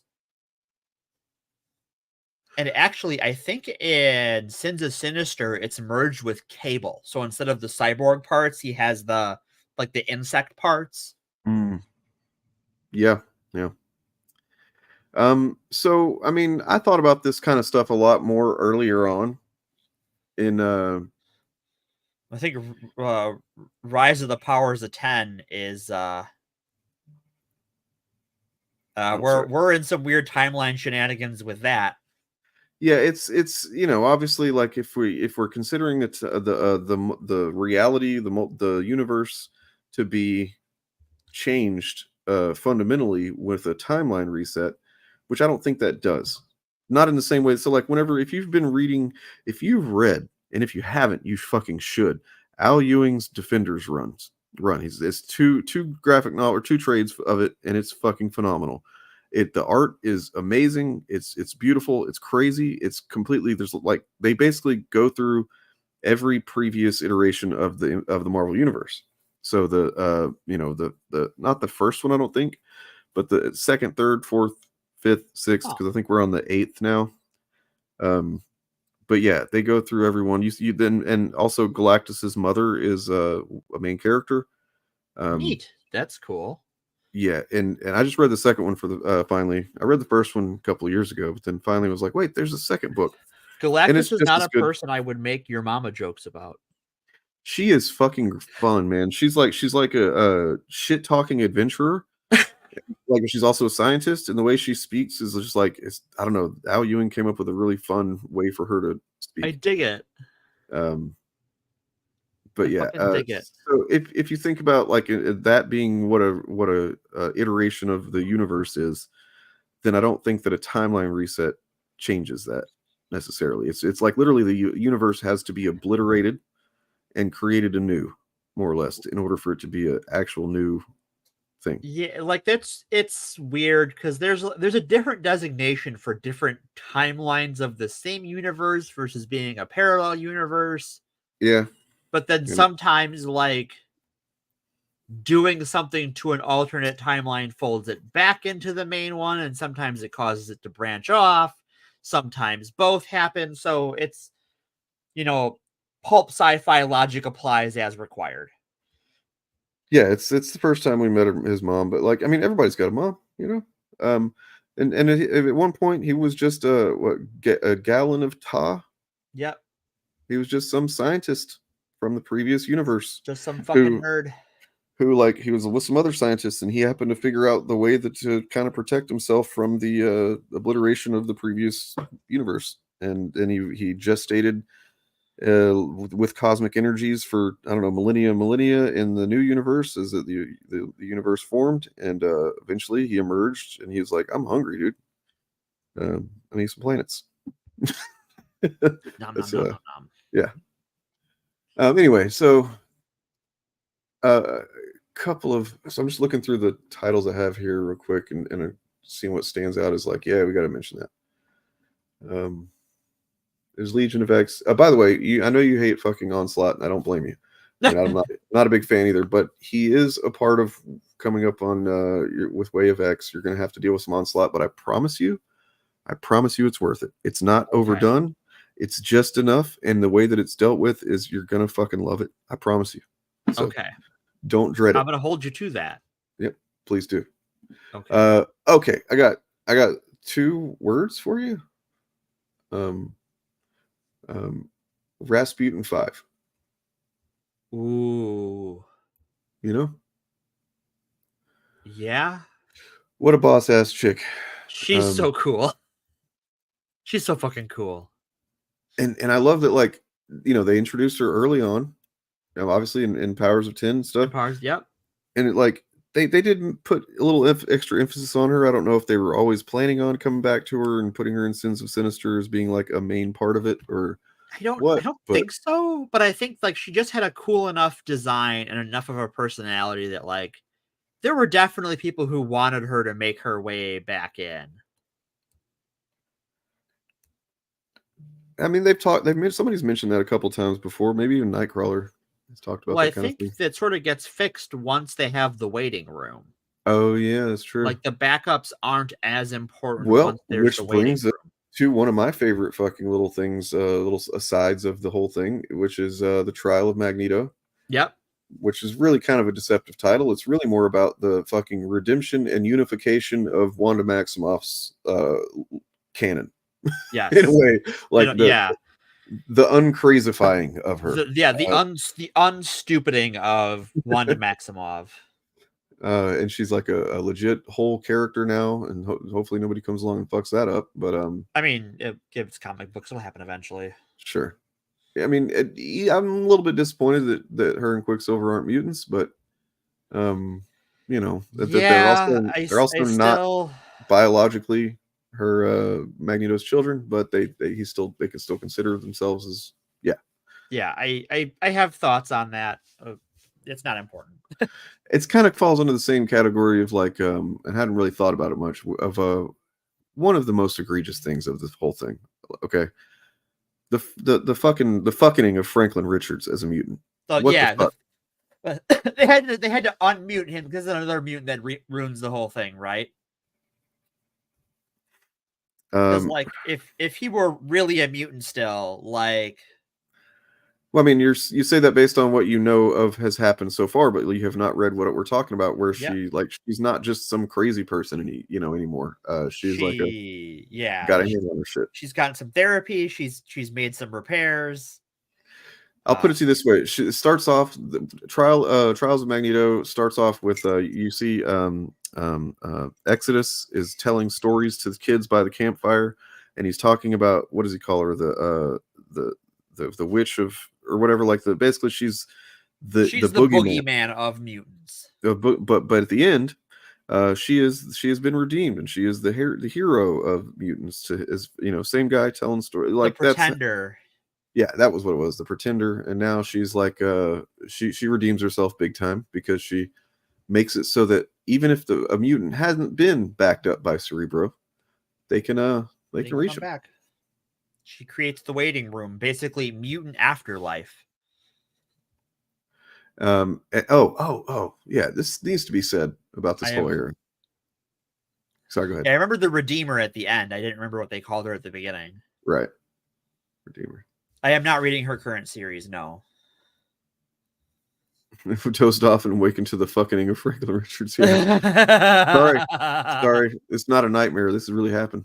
But yeah, sorry. It's sorry to wake you up that way. But I do have a good news to share that friend of the channel, Mark Brooks, had a fucking glorious few years. Yeah. Holy shit, man.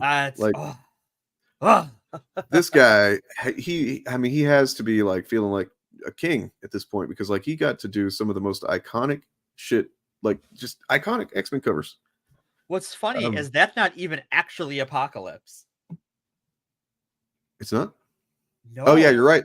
Yeah, it's the It's that like hunter thing in the white hot room. But it is pretty cool looking. It's so fucking cool looking. I mean, I don't even know how he did so many covers, but like He did. I mean, I guess his process isn't as extensive as I would imagine it to be. Sometimes you're Mark Brooks. Sometimes you just Mark Brooks it. Yep. Because dude does some amazing work. I mean, he doesn't really know how to do anything but amazing work, kind of. But you're not wrong. I'm looking through the many possibilities to look at real quick before we move on. Yeah, the when Apocalypse comes back in X-Men Red, that has a really good cover. When you get to the Return of the King moment in fucking X-Men Red, when Apocalypse comes back to Araco, and it's just like, oh shit, now it's on. I don't think this is no, that's not. Yeah. Anyway, I think that Mark Brooks has actually overtaken, in my view, my personal opinion, as far as like the painterly, realistic cover artists. I like him better than Alex Ross now. Ooh, it's really apples and oranges to me because like. I don't know. I've seen Mark Brooks do like this. Like they both do a realistic style, but there is something that is distinctly like this golden age vibe to Alex Ross's art. And maybe that's kind of what I guess I am okay not having. Yeah, not having like, sometimes. Like I like the modern look of this. You know, like look at Jean. So many jeans. She looks good in some jeans. She looks good in anything with the X-Men 92 costume. Bang, bang, bang. By the way, I think Julia asked way earlier, like, are they going to get their classic costumes in the next iteration? It's like a lot of them are wearing some kind of their classic costumes in this. Wolverine was wearing the brown and tan, depending if you want to call that the classic or the yellow. Who knows? He's been wearing the yellow in the Fall of X period, so he's got best of both worlds.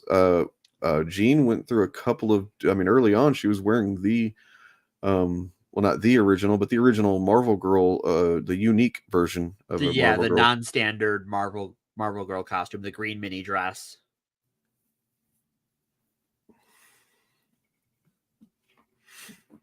Yeah. And I love that outfit in X-Men because everyone sort of has like a more modern outfit, and she's just like, nah, we're just fucking rocking, we're just modding out, right? It is just some like we're having fun with it, pure 60s fun, and she's just like, yeah, because you know what, who's gonna fuck with her? She's Jean Grey. You're gonna call her out for her costume? Well, you know what that said about Alex Ross though, because you're right, that is the classic kind of vibe that I'm not that I'm not a fan of it, it's just not something that I'm like, oh, I've got to have that.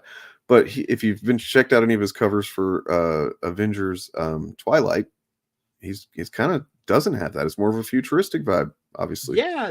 Well, you know what that reminds me of is like a retro future. Yeah. Which I did like. It's a cool look. That's really cool art. The closest thing it reminds me of is Earth X kind of. Yeah. But anyway, yeah, Mark Brooks, I'm sure he does not watch the streams or anything, but if he happens to see this, you should come back on the channel sometime. I want to talk to you about all these covers and other stuff, but mainly the covers. Does such fucking fantastic art. And then we shall move on to let's just check out what this CBR article thinks are the 5 and 5. This is the, I'm gonna call this the ugly. So we just did the good part of the show. This is the ugly. Okay, so I was finally dropping this link, by the way, that I keep forgetting to drop. There it is. Drop the link. This is if anybody just needs an easy, handy guide to everything Krakoa, there it is. This is like just some person. It's a WordPress. Somebody put a lot of work into this. Oh God, Cordyceps Jones. I forgot about him. Yeah. Yeah. What a wacky, like that was those early days were just like, yeah, anything can happen in these new X-Men. Game World is fucking wild. Game World is it's really like almost Morrison-esque in the whole concept of it and how like it creates this like interesting way to do a monster of the month book. Mm-hmm. True. I just got to the part in my reread where they drop the guy who's infested with the annihilation wave in like the middle of nowhere in like Kansas or something. And I'm like, oh god, this is crazy. That was pretty great. Yeah, the whole annihilation wave just showed up randomly. It's like, oh fuck. And yeah, when you've read the annihilation, you know how big of a deal that is, and then the X-Men are just like, meh, we got this. It's still a problem. They managed to get it under control, right? It's not like mad are like, oh fuck, we got to take this seriously, but they punch the fuck in. And it's the first issue in that chunk of X-Men stories that Sync really gets to show off his whole ability set. Yeah, which he does a lot in this. Yeah. Yeah. That's really where Sync comes into his own for me.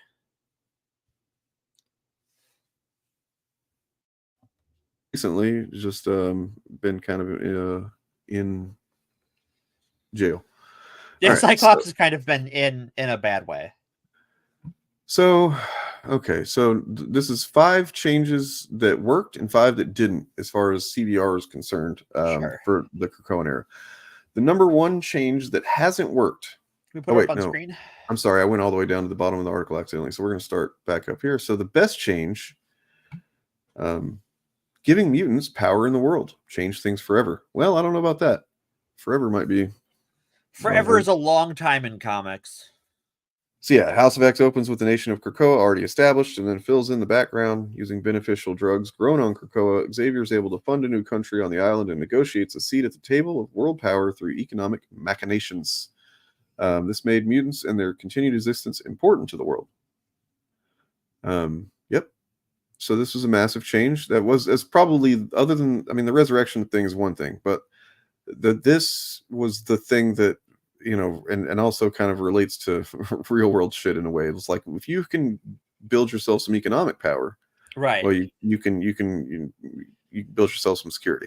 And it's really interesting that, like, because the mutants have more power than God, combined, but like they've never had the soft power, the economic power, the institutional power, and they kind of blackmail their way into it.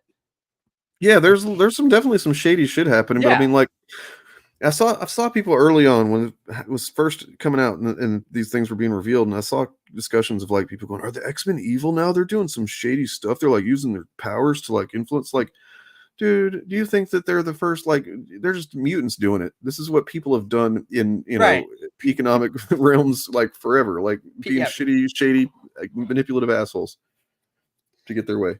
Yeah, it turns out you can do that without shady powers. Also, like, a lot of people at the seats of power in Krakoa have never been nice people. Like, even Chuck. Yeah. Chuck's got a mean streak. Yeah. I mean, so there was this, actually, I kind of want to read that if we can get time, because I was a little bit blown away by this monologue by him that I'm not sure if it was him, because it might have been Sinister. So in that end of that Immortal X-Men arc that I was saying I read, there's this monologue, this kind of thing that he does where he talks about, like, he says, here's the secret. This is just one thing that he says amongst several pages of saying some heavy shit. Right. He's like, here's the secret. There will never be a nuclear, exchange of nuclear weapons because I won't let it happen. Right. Like Xavier basically has brainwashed everyone to not pull the trigger on that. Yep. And then he's basically, and he says, the only reason that mutants, in a way, the only reasons that mutants still suffer and that we haven't just kind of like taken over is because I've chosen not to do that. Right. And it's like, holy shit, he's right. And just here, reading him admitting all this stuff, but then that's also right at the end of that is whenever he reveals he's got the Sinister triangle. Yeah, it's like a couple issues later that then he takes the hat off and you're like, fuck. It's actually the same issue. It's at the end of the monologue where he's saying all this stuff. And then, okay, I'm misremembering then. Oh, so all right. So change that hasn't worked. The return of Sword hasn't had much of an impact. Disagree. Yeah, I don't know that that's really. So it was a space version of S.H.I.E.L.D. protecting the Earth from threats from Cosmos. Run by mutant Abigail Brand, organization was destroyed during the Skrull invasion, but would return in the Krakoan era as the country's space organization. Unfortunately, Return got bogged down by Marvel event books and hasn't really mattered to anything. I mean, mostly just Sword gets destroyed because Abigail, because Brand's a fucker, right? Yeah. Like, she double crosses them to Orbis Stellaris and gets fucked from both ends. Yep. Like, I feel like it had an impact. It wasn't. It just wasn't like a very positive one for mutants or whatever. I think Henry Peter Grinch. He was one of the first guys invited to Krakoa. Yeah, I believe. Yeah, I think he is dead now, though. Yeah, he's dead now. I think he dies because of this, actually.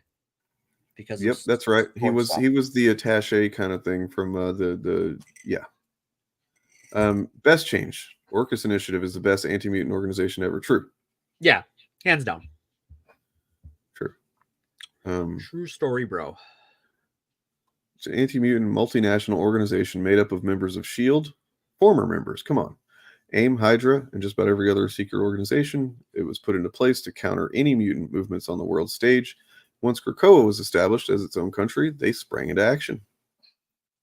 Organization's proven to be the best of Marvel's many anti-mutant organizations ever created. Multiple levels, from AIM scientists to S.H.I.E.L.D. wet work teams to Sentinels. Its headquarters, a satellite mother mold facility orbiting the sun called the Forge, is amazing. It's really it's quite the image. It's also quite the image whenever Wolverine knocks that head into the sun. Yup. All right. And then change that hasn't worked. Beast as his most despicable is annoying. I am mixed on this one. I'm not gonna lie. I'm definitely like, I don't know that it's hasn't worked, but like it has been. I think there's a lot of nostalgia people have for like nice, proper scientist Beast. Yeah. And he is definitely not that. See, the thing that, like, people seem to kind of have a certain kind of superficial memory of Beast. I'm not saying it's not difficult to see him go the path he went, but like, you got to think this is a guy who was working on basically bathtub anti-mutant serum back in the day and shot himself up with it. Yeah. He's known he's made some bad decisions. He's known to kind of be like, get a little ahead of himself with his ideas and go, you know what, this is a good idea. Fuck it. and then also the guy who went back in time to get the original 5 X-Men, bring them to the. Yep. I just got to show them how shitty things are, and things will be okay. Spoiler alert: they were not okay. Yeah, but by the way, though, there was that recent X-Force was pretty cool. Him and like old Beast, classic Beast, and Wonder Man together was pretty neat. It was all right. It was all right. Hopefully we'll get more of it before it's over, but hopefully. But yeah, he has committed a genocide. That's true. Yeah. He's been a fucker before. He's never committed a genocide before, and he's never created clones of himself and his friends, and basically waged a war against. I mean, I wonder if the Wolverine clone that was in Iron Man was one of the bodies that Logan left behind on accident after getting got, or if it was one of the ones Beast left behind. Or one of the ones that Logan got because he had to get rid of his own clones that were running around. Right.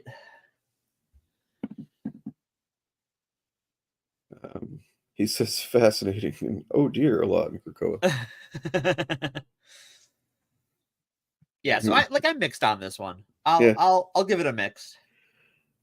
Best change. Laura Kinney is Wolverine again, and on the X-Men, absolutely. Absolutely. So good they had to do her twice. You get Laura Kinney as Wolverine and as Wolverine. Talon. Oh yeah, she's the second one is Talon. Mm-hmm. And then she's not. You get the best of both worlds. You get the young, badass, brash Wolverine that's not she's not, you can't pin her down. She's not looking for no relationship or bullshit. You know what I mean?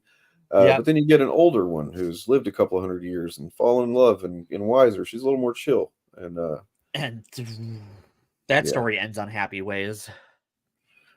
Yeah, as Duggan made sure to point out that this ends the longest relationship in mutant history, basically, or the X-Men history. That's fucking brutal. They were just together for a few hundred years. Few hundred years. All right, here's another bad change, I imagine. Yep. I mean, it's been fun to watch them, screw themselves over, make silly decisions, but like, ooh. If we're counting the Quiet Council out of like the mainline adjectiveless X-Men book and Immortal X-Men, yeah, I can see how like the idea of this omniscient mutant ruling council has kind of been mixed. Yeah. I'll be right back with you. One second. Yeah, like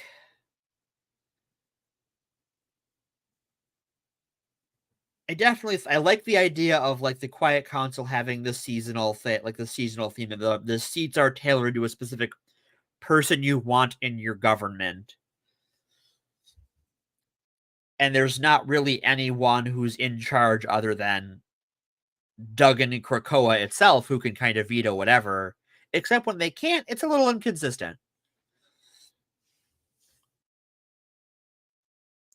But the idea of it's cool. I think the execution is kind of mixed.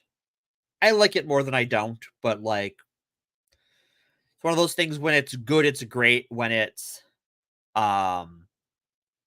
otherwise short of the background.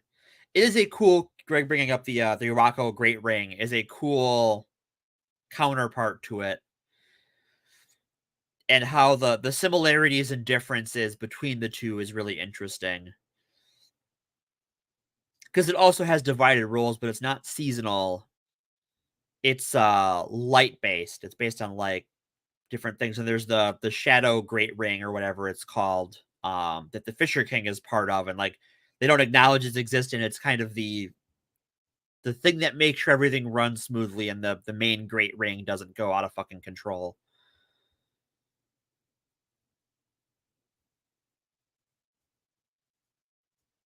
And it had the crazy eyeball lady. I forget her name, but she's a crazy eyeball lady. Like, she's a lady who sits on top of a big eyeball. And she's a fucker.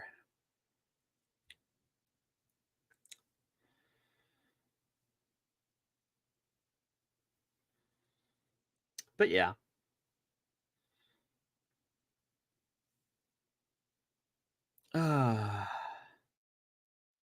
Right. All the seats had different titles. I thought there was still like broad categories of like they had grouped the individual each seat had a name, but I thought there was categories of each seat. But because the Great Ring hasn't mattered since after Sins of Sinister, my brain is a little fuzzy on that. Because the Great Ring kind of goes out of focus when Genesis comes back with her crazy stick of craziness. And it fucks everything up. Julia, if you're looking for some good Storm stories, X-Men Right is great because she is one of the central characters. I do not think Cassandra Nova is running around right now. Okay. Oh, we got into the Cassandra Nova of it all, huh? She was on the Marauders for a brief stint. A while, yeah. It's by the way, it seems like she's going to be the villain of Deadpool and Wolverine. Really? That's the rumor. That's the rumor. Yep. It's a good villain. Yeah. I mean, it's kind of interested to see how they're going to, because it's just like a specific villain to write into this specific story, but I'm if that's true, I'm glad it's a mutant villain. Yeah. I would like it to be a mutant villain. Because like, let me see the actress that's playing the villain. It's let's see. It's a bald woman who looks like Jean-Luc Picard. Yep. Exactly. Yeah, so I mean, it's apparently all sign. Okay, so all signs point to the villain's film being Cassandra Nova, played by actress Emma Corrin. Which so she's playing she plays the what's her name, Princess Diana on The Crown. I have not watched The Crown, so. But I mean, I can see it for sure. Like, oh yeah, she could play a good Cassandra Nova. And yeah, Greg points out that she'll probably be a variant of Charles, but like, what is Cassandra if not a variant of Charles? yeah, they probably won't go the whole vestigial twin that he's psychically ate in the womb or whatever. Yeah, like, the in utero evil twin. Yeah, probably skip that part, or just like it was his evil in utero twin, but in this timeline she won. Yeah. Okay. Quiet Council. Well, then we're on to best changes. Making Krakoa open to all mutants added, and yeah, I couldn't agree with this more. Yep. Like, it let characters considered not worth getting too into their, who they are. They're just bad guys. You know what I mean? Right. Like Apocalypse, friggin' Exodus. I like Cortez. I when you get don't to like Cortez, Exodus, but like he's at least interesting now. No, he's not like a likable character, but he's a religious nutbag shithead, but he's fun. And even like getting to see Gorgon as as in a protagonist role was interesting, and Black Tom Cassidy and the Juggernaut. Yeah. Implate. Yeah, I mean, he doesn't have a whole lot going for him, but I mean, it's cool to see him again, because I definitely remember seeing him as the first villain in Generation X back in the day. I think my favorite character realignment brought about by this was Daken. I think for sure. Yeah, I mean, unless I would agree, unless we're going to count Legion, which I think maybe we could. Oh, you know what? That's true. Because Legion, there's a lot of work to do with Legion to get him to where he's at. It's kind of impressive when you really think about it. Yeah, and that's a character that's always been a mess, to put it briefly. Yeah. So, yeah, I remember, holy shit, casting my mind back to 2019, June, July, whatever, 2019, August, and Apocalypse walks through that gate. Yep. And shakes hands with Xavier. Yeah, he did. They did call him Fang recently. Yeah, that's been his code name recently. I mean, technically, he's in pieces right now. Yeah, he's not still anything. He's just all over the place, literally. I don't know that he's technically dead, because he's still got the healing factor. So I imagine he will Humpty Dumpty his way back together again eventually. But it's gonna be a minute. If that was the case, why would Wolverine get so upset? Why wouldn't you just be like, oh man, this is gonna be a rough weekend? I don't know. Okay, well, I guess if someone tears your kid to pieces, and someone that they are unconscious and in a bunch of pieces, and kills them, I think your emotional reaction is still, I'm gonna kill fucking Sabretooth. Well, and also Wolverine had just told him, dude, be more cautious. And right. He wasn't being cautious. Anyway, no. Good old Frankencastle. Not gonna blame the victim. Right. Frankencastle. Good old Frank Christ. So yeah, Celine, she turned out to be a bitch. She was still a bitch. But yeah, Apocalypse, I think, is definitely. I mean, look, we can't even leave Apocalypse out of the conversation of the best villain. Apocalypse in Excalibur, where dude is still doing shady shit, but he's nah, you gotta let me cook. I mean, but then it seems shady, but he's actually got a plan and he's helping. It's just everyone treats him shady because he's fucking Apocalypse. He's the hero of the X of Swords event. Yeah, he is the all caps hero. Mm-hmm. He's the one that did all the thing that needed to be done. He did the fight, and he also did the clever bargain that freed the Araco mutants. Yep. And then here we go. You're wrong. So we're leading right into this. Just fucking. You're entitled, like you're entitled to be wrong, but you're still wrong. Sorry. Apocalypse is one of the X-Men's greatest foes and joined Krakoa. While one would imagine that he only did it to poach the most powerful mutants, no, if you understand the story and the characters, then and you understand what Apocalypse has always been about, he says it very clearly right there in that what, issue number 2 or 3 or whatever, that like all he ever wanted was for them to step up and be the dominant species in the world, and now they've done it. Like right, this it's all like. The thing is, I reject that it's redemption because his character doesn't change. His motivation hasn't changed. Nope. It's just that their purposes are aligned at the moment. That's all. Like, I don't think it's a Magneto-style redemption where, like, there's not going to be a scene of Apocalypse in the afterlife looking at the wall of his victims. He would get to that wall of victims and go, good, should have been more. Right? Like, I didn't go far enough. Yeah. But it is the reframing of his character as that they are. It's the status quo was so shifted that it now fit into Apocalypse's never changing, steadfast, goals.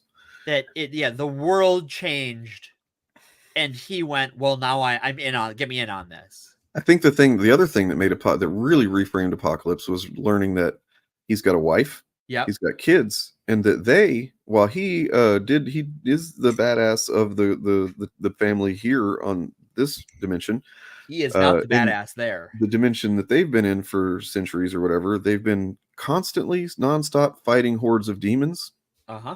And they're a little bit more badass than him. Right. It's just a smidgen more badass than him. He's basically Jerry from Rick and Morty to them. Like he. I do not know because I don't know Rick and Morty, but. Okay. If anybody that watches Rick and Morty, yeah, that's kind of, I've made that reference before where I was like, oh my God, they see him as kind of a Jerry.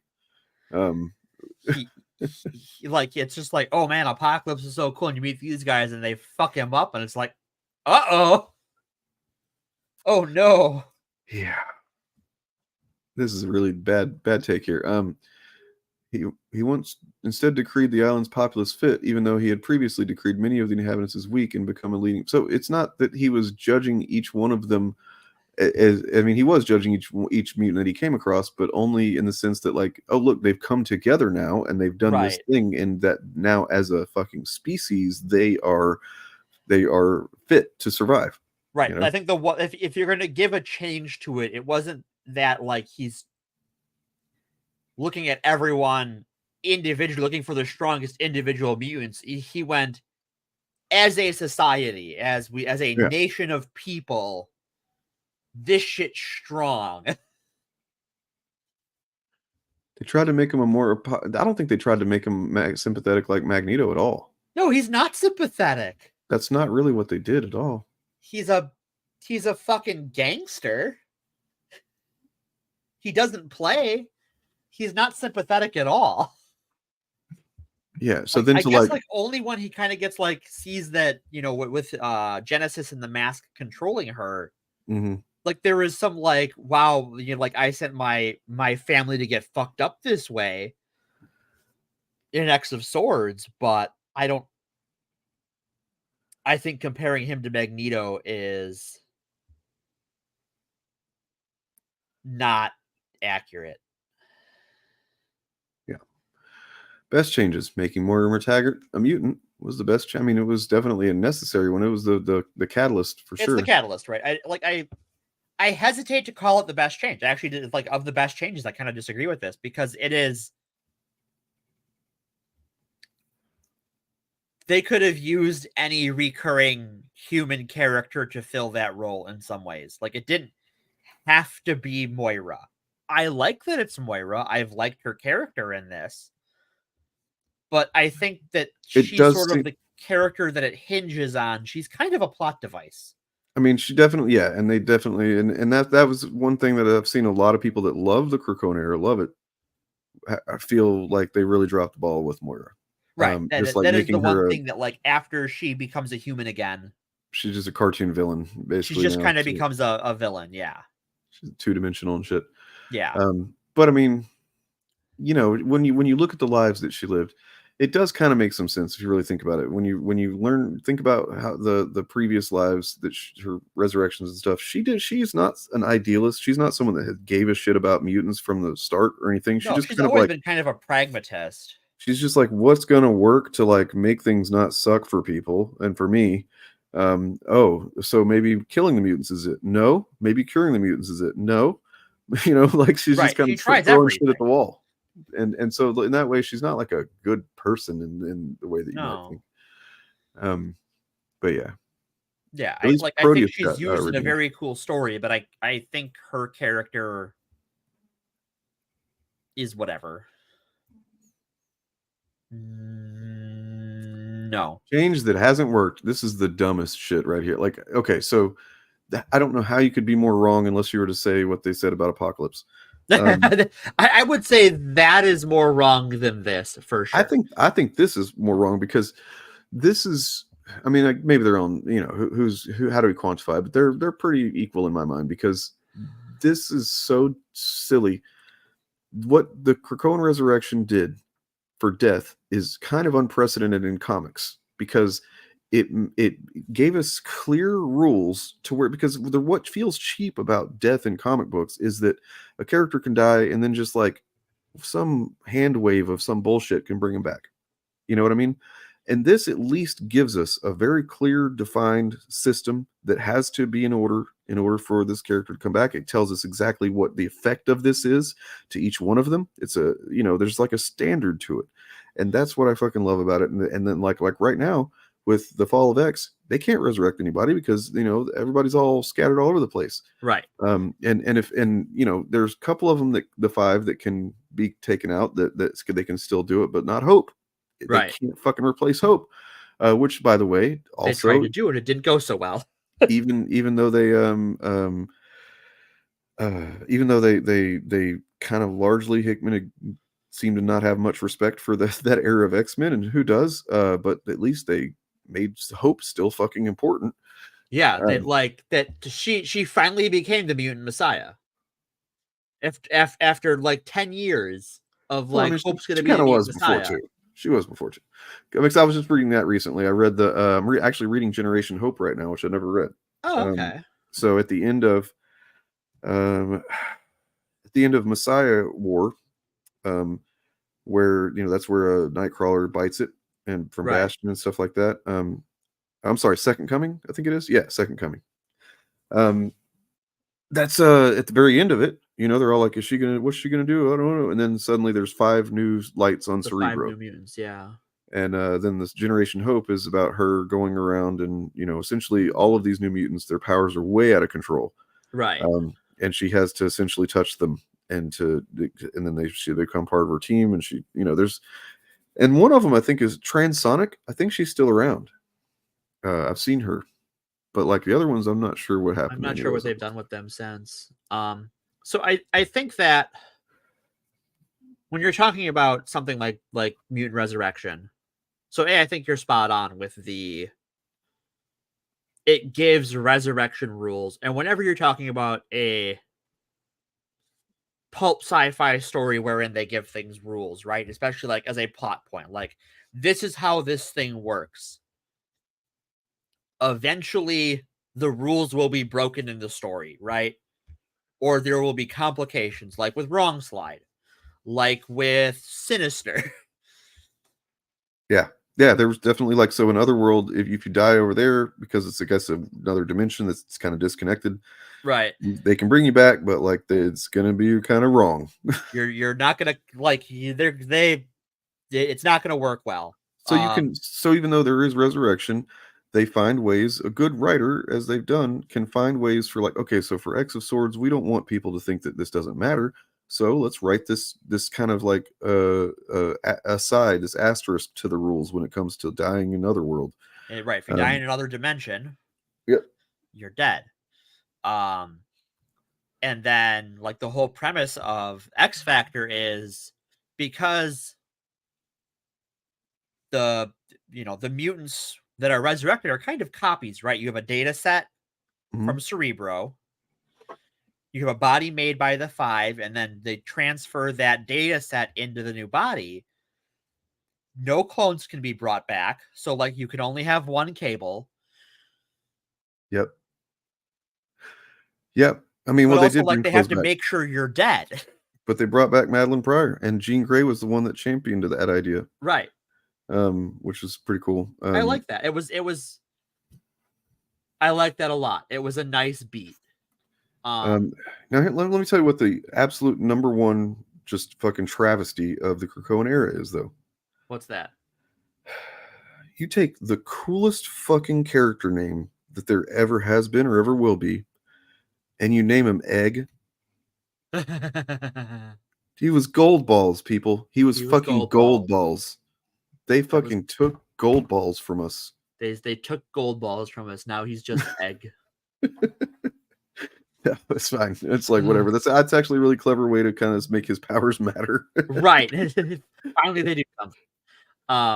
There's been, you know, really, actually, Julia, instead of just asking us random questions of things you think about, you should just read the comics, honestly. Like, you really should. Because High Evolutionary actually figures into X-Men. There's some pretty important High Evolutionary shit that happens. Yeah, he's kind of a big, like, he doesn't come up a ton, but he shows up, and it's a fucking problem. I think the other thing is it makes death and consciousness and who you are a story beat. Like the whole, you can't tell the story of Way of X without mutant resurrection, because the whole story hinges on, well, now the fuck what? Yep. It's pretty clearly like anybody that has this take has just not really read as much into it as they maybe have read a few books titles here and there or something, but like I don't know how you can not see the narrative value after reading Way of X and Legion of X. And then like going back and reading X-Men like right after the first Hellfire Gala, where the human world doesn't know about resurrection, and Cyclops gets killed. Yep. Oh yeah. That's how you get Captain Krakoa. That's how you get Captain Krakoa. Because like, okay, well, we want Cyclops to leave this team, but he's dead. Well, but I mean, he's standing right here, but everyone saw him die. And he was killed by fucking he was set up by Dr. Stasis. Mm-hmm. And so because he thinks something's up, because he's like, well, I know Cyclops died because he died on the Forge, on the Mother Mold. Yep. I know he's dead. I know he died, but here the fuck he is. What's going on? So I'm going to kill him again and see what happens. Mm-hmm, mm-hmm. And then, well, okay, well, now what the fuck do we do? That, again, it's a story you can only tell with Mutant Resurrection, where you have a set of rules and you have a status quo that lets you tell stories off of that. And while I don't think every book has used it to its best, was it Marauders or Hellions? I think it was Hellions, where Sinister kills his team. That was Hellions, yeah. To prevent them from remembering something he did. Yeah. Mm-hmm. And Psylocke remembered, though. Right. And then it became a problem. Mm-hmm. But like because you've established rules, you can tell stories around those rules. Whereas, like, okay, think about, is everybody should know when death died in comic books, right? When the concept of death died, it was the death of Superman, right? Because that was that like made the news. That was a big fucking deal in the real world. It made the money is what the important thing is. It made fucking buku bucks. It made bank. And then Cillian Murphy, fuck yeah. Nice. Yeah. Congrats to fucking Oppenheimer, which I still haven't seen. I should probably check it out. What was I saying? Freaking I lost it. Yep. It happens. I wasn't quite sure where you were going, so what was I saying even? I don't. You were like 2 words in before you saw Yeah. Cillian Murphy won the Oscar. And Yeah, I know. Yeah. so, okay, I think we've covered that, like, the resurrection protocols. Like, it's a storytelling. Oh, the Death of Superman. Yeah. Okay, so That's Superman. and of all people, this fucking scumbag piece of shit guy had a video about this years ago that was very good. He knew what he was talking about in this instance, just not when it comes to consent, apparently. What's his name? Joss Whedon? No.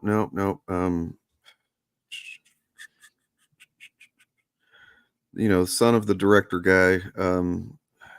Oh God, what the fuck is his name? Max Landau. Yes. Landis. Lando. Is that it? Yeah. Yes, Landis. Yes. Okay, you're right. Max Landis. He had a video about this, and it was literally about the death of death in comics.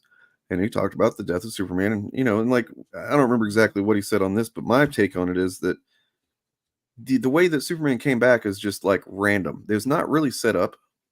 There was no it's like there had never been anything established as far as Kryptonian technology in the Fortress of Solitude that, like, as soon as Superman would die, that like there was going to be something that triggers and starts creating a new body form or anything. None of that had been said before. Right. And so that way it feels kind of cheap. It feels like, oh, you can just write whatever the fuck in retrospect and just make it, oh, whatever. Oh, he's back now. And that's why I think this is such a brilliant mechanism for death and resurrection. Because look, you're not gonna make characters stay dead in comic books. That's silly. I mean, not when it comes to these ongoing, IP driven things. I remember when I started reading comics, it was they were never gonna bring back Bucky, Jason Todd, or Uncle Ben. And about a year after I really got into comics, they brought back Jason Todd. And not long after that, they brought back Bucky. Yeah. It was just like, okay, so death in comics hasn't mattered in a while. Well, then there was also Gwen Stacy, which they haven't brought back the Gwen Stacy, but because of the multiverse, you can still have Gwen Stacy. Right. You have a different Gwen Stacy. And in her universe, Peter's dead and has stayed dead. But like, even before Superman, like, obviously Superman is the cultural moment where death stopped mattering in comics once they brought him back. Like, they had already brought back Jean Grey from the dead by that point, because you had gone through the Dark Phoenix stuff and the stuff in Uncanny X-Men with Madeline Pryor, and then in Fantastic Four where they find the Jean Grey cocoon. Okay, and like, we have to shut this stream down now so that Marvel doesn't see this. Holy shit. Uncle Benham, get the fuck out. No, don't give him fucking ideas, man. That's pretty funny. Don't do it. Uncle Benham. You know what they could do is they could have Uncle Ben be Venom in the new Ultimate Universe. Yeah.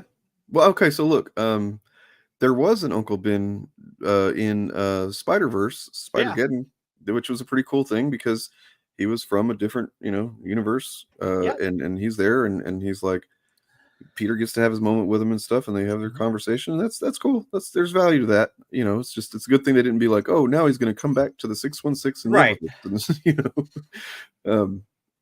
So I think that death had, like, anyone who wants to pretend that death mattered in comics in 2019 is kidding themselves. Right. Yeah. And I think giving us rules as to why death is impermanent and telling stories about a world where death is impermanent, you're kind of putting the reins back on the concept. Right. And you're not only that, but you're creating narrative potential out the ass. Right. But like, if I wanted to like steel bot this point, like, some of the books haven't used resurrection very well. Well, but that's going to be any concept introduced. Right. You're talking about a 5-year-long status quo with dozens of mainline books and spin-offs and limited run series. And so I think that Yeah. Yeah. Not only that, but like the way that this was introduced narratively was fucking phenomenal. The fact that you just are, I legit was like, oh, this new era of X-Men's not going to have Cyclops and Wolverine and Nightcrawler and Jean Grey. You know, like I thought that we were literally watching them fucking die. Right. And, like, It's jarring. It's crazy cool. I mean, of course, I've read comics before, so I knew that there was probably something going on, but it was going out of its way to show us that these characters are fucking dying. Like, you know, not like, oh, we faked you out. Like, no, Wolverine just fell into the sun. They go out of their way to be like, nah, they're dead. Yeah. Yeah, I mean, Hal Jordan should have for sure, I think. Yeah. Chris Nolan, best director. Hell yeah. Wow. I mean, I guess I haven't seen the movie. I assume it's good. Everybody says it's good, so. You know, he's made movies I've enjoyed. So yeah. So that fucking what you call it is not one of them. Which one is that? The backwards one. The backwards one. The backwards Memento? movie. Nope. The other backwards one. The more recent backwards one. I haven't seen... where they fight backwards. Oh, I haven't seen Tenet. No, it's Oppenheimer taking it. Wow. Behind me. Oh my god. Yeah, I haven't seen Tenet. Tinny Poo? I have no. I mean, if it's Oppenheimer, why not Tinny Poo? You know? Interstelly Welly. Dark Knight Wisey. All right, so I think we should cover. Well, I wanted to answer this real quick. I think it's fucking great that she's just got a dude who's just like a dude, and she found love, and you know, it's great. Craig of NASA is genuinely a wholesome character, and he's there to serve the role of, like, you know, he's not on Krakoa either. He's on fucking Araco. He's on Araco, like, and with his kid. Yep. I mean, he's kind of a badass. He's just like, he's constantly looking around like, what the fuck is happening? But okay. He is the most badass, normal person we've had in Marvel in a long time. And he does it by not being a superhero. It's great. Yeah. All right. That's a good question, Anarchy Hamster. All right. What were you going to say? Should we get on to the, that was the bad? I think we should do the ugly. Or this was the ugly. We should get on to the bad. Well, we're already 2.5 hours. And so basically what I was thinking is, you've seen the video that I wasn't planning on that. You decided to watch it ahead of time. I decided to watch it. I wanted to forego the, here's what we'll do. I don't really feel like fucking selling a good time with just like watching this fucking, big-headed monster. Sorry, I shouldn't fucking go after superficial stuff, but I just can't help it because fuck him. Like, he's such a fucking gross liar about comics. Let's see. Well, I want you to, could you at least pull up the video to like show people what we're talking about? Because there are some, like, I got some things I got to say about this. Like, you want to watch some of the video? No, I just pull it up so people can see what the, you know, we can cite our sources here. Okay. Just don't want H-bomb coming after us. Well, what I did was I went ahead and Googled Thinking Critical Krakoa X-Men YouTube. Sure. So we can look at some thumbnails. Okay, that works. And if you don't see what you need, I will look that up too. So Marvel this is the guy that is in the Chud Files intro. I want to point out how Chuds do this, where it's like Marvel cancels the entire X-Men line for July reboot. The way that's framed is pretty specific and intentional. Right. Like that is a deliberate misintention of what's going on. The cancel means a certain thing, man. It's not canceled because people don't like it. It's not canceled because it's like doing poorly or anything. It's just they've fucking decided it's time to reset. Right. And this is not, you're talking about a 5-year status quo in comics. That's fucking forever, right? Like, I don't think Lex Luthor was on the Justice League that long. If you want to talk about like other big line-wide shakeups, I think the whole like War of Lights, Blackest Night sort of story arc didn't go on 5 years. And those are like long runners as far as like a status quo goes. I think that Krakoa had its time, and I think we all knew Marvel was gonna change directions at some point because that's how comics are. I deluded myself that it would stay this way forever for a while, but I deep down I knew it was going to end. Yeah. Yeah, to me, I think that I knew it was going to end made it more special. Yeah. But yeah, I mean, I guess so. I mean, I guess I hoped that there would be some leftovers of the era that would continue on. Maybe there will be, but I think there will be. I think I just hope it's not be things that carry forward from this. But I think it's time. I do think that like because like I think for me the moment that really solidified that sort of giving it a clean slate kind of needed to happen was in the aftermath of Sins of Sinister, because everything kind of condensed down into those 3 books for the most part. I mean, so I don't know I've seen a lineup that would really I'd be able to make a judgment like that on. I mean, definitely if the fact that this Rogue and Shadowcat are leading the teams. Well, I mean, you've got 2 women, one of them's a Jewish woman. That's not, it's not nothing. It's not people of color, but it's if you want to consider Southern Belle an ethnicity, no. I do share a concern that it is going to be less diverse. But yeah. I am waiting for, I think the panel is this Friday. The panel is coming up soon. I think so. Let's see. So we'll know more and we'll talk about it next week for sure. Yeah, we're gonna have to. So yeah, and you mentioned something about this this number 700 cover, I guess is what you're referencing. So let me pull that up so we can look at that and see how that's all these mutants and only 5 mutants, you said, of color. And that does seem accurate.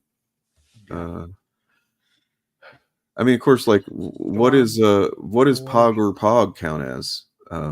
Because he's like aliens are weird, right? Like it's hard to. Yeah, it's pretty white. Yeah, it's a very white lineup. Or blue. But yeah. I do think that's a very fair criticism of this. Yes. However, at the same time, like this was drawn by a person of color. Oh. Technically, Pepe Larraz. We don't know yet, Julia. We're gonna find out soon.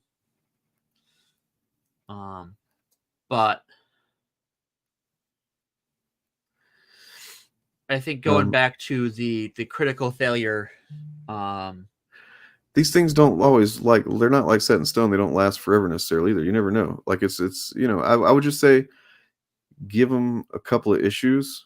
You know what I mean? I'm not going to tell you sit here and be like, have ultimate faith in them or whatever. But like I'd say give it a couple issues because you never know what characters they might be recruiting as the issues open up. That weren't announced or some shit. Anyway, but also, it's valid. We do have in Ultimate X-Men, as far as representation goes, we do have a book centering on a Japanese character written by a Japanese writer and drawn by the same artist. True. And if you like Japanese horror, it is very much Japanese horror. I'm a fan.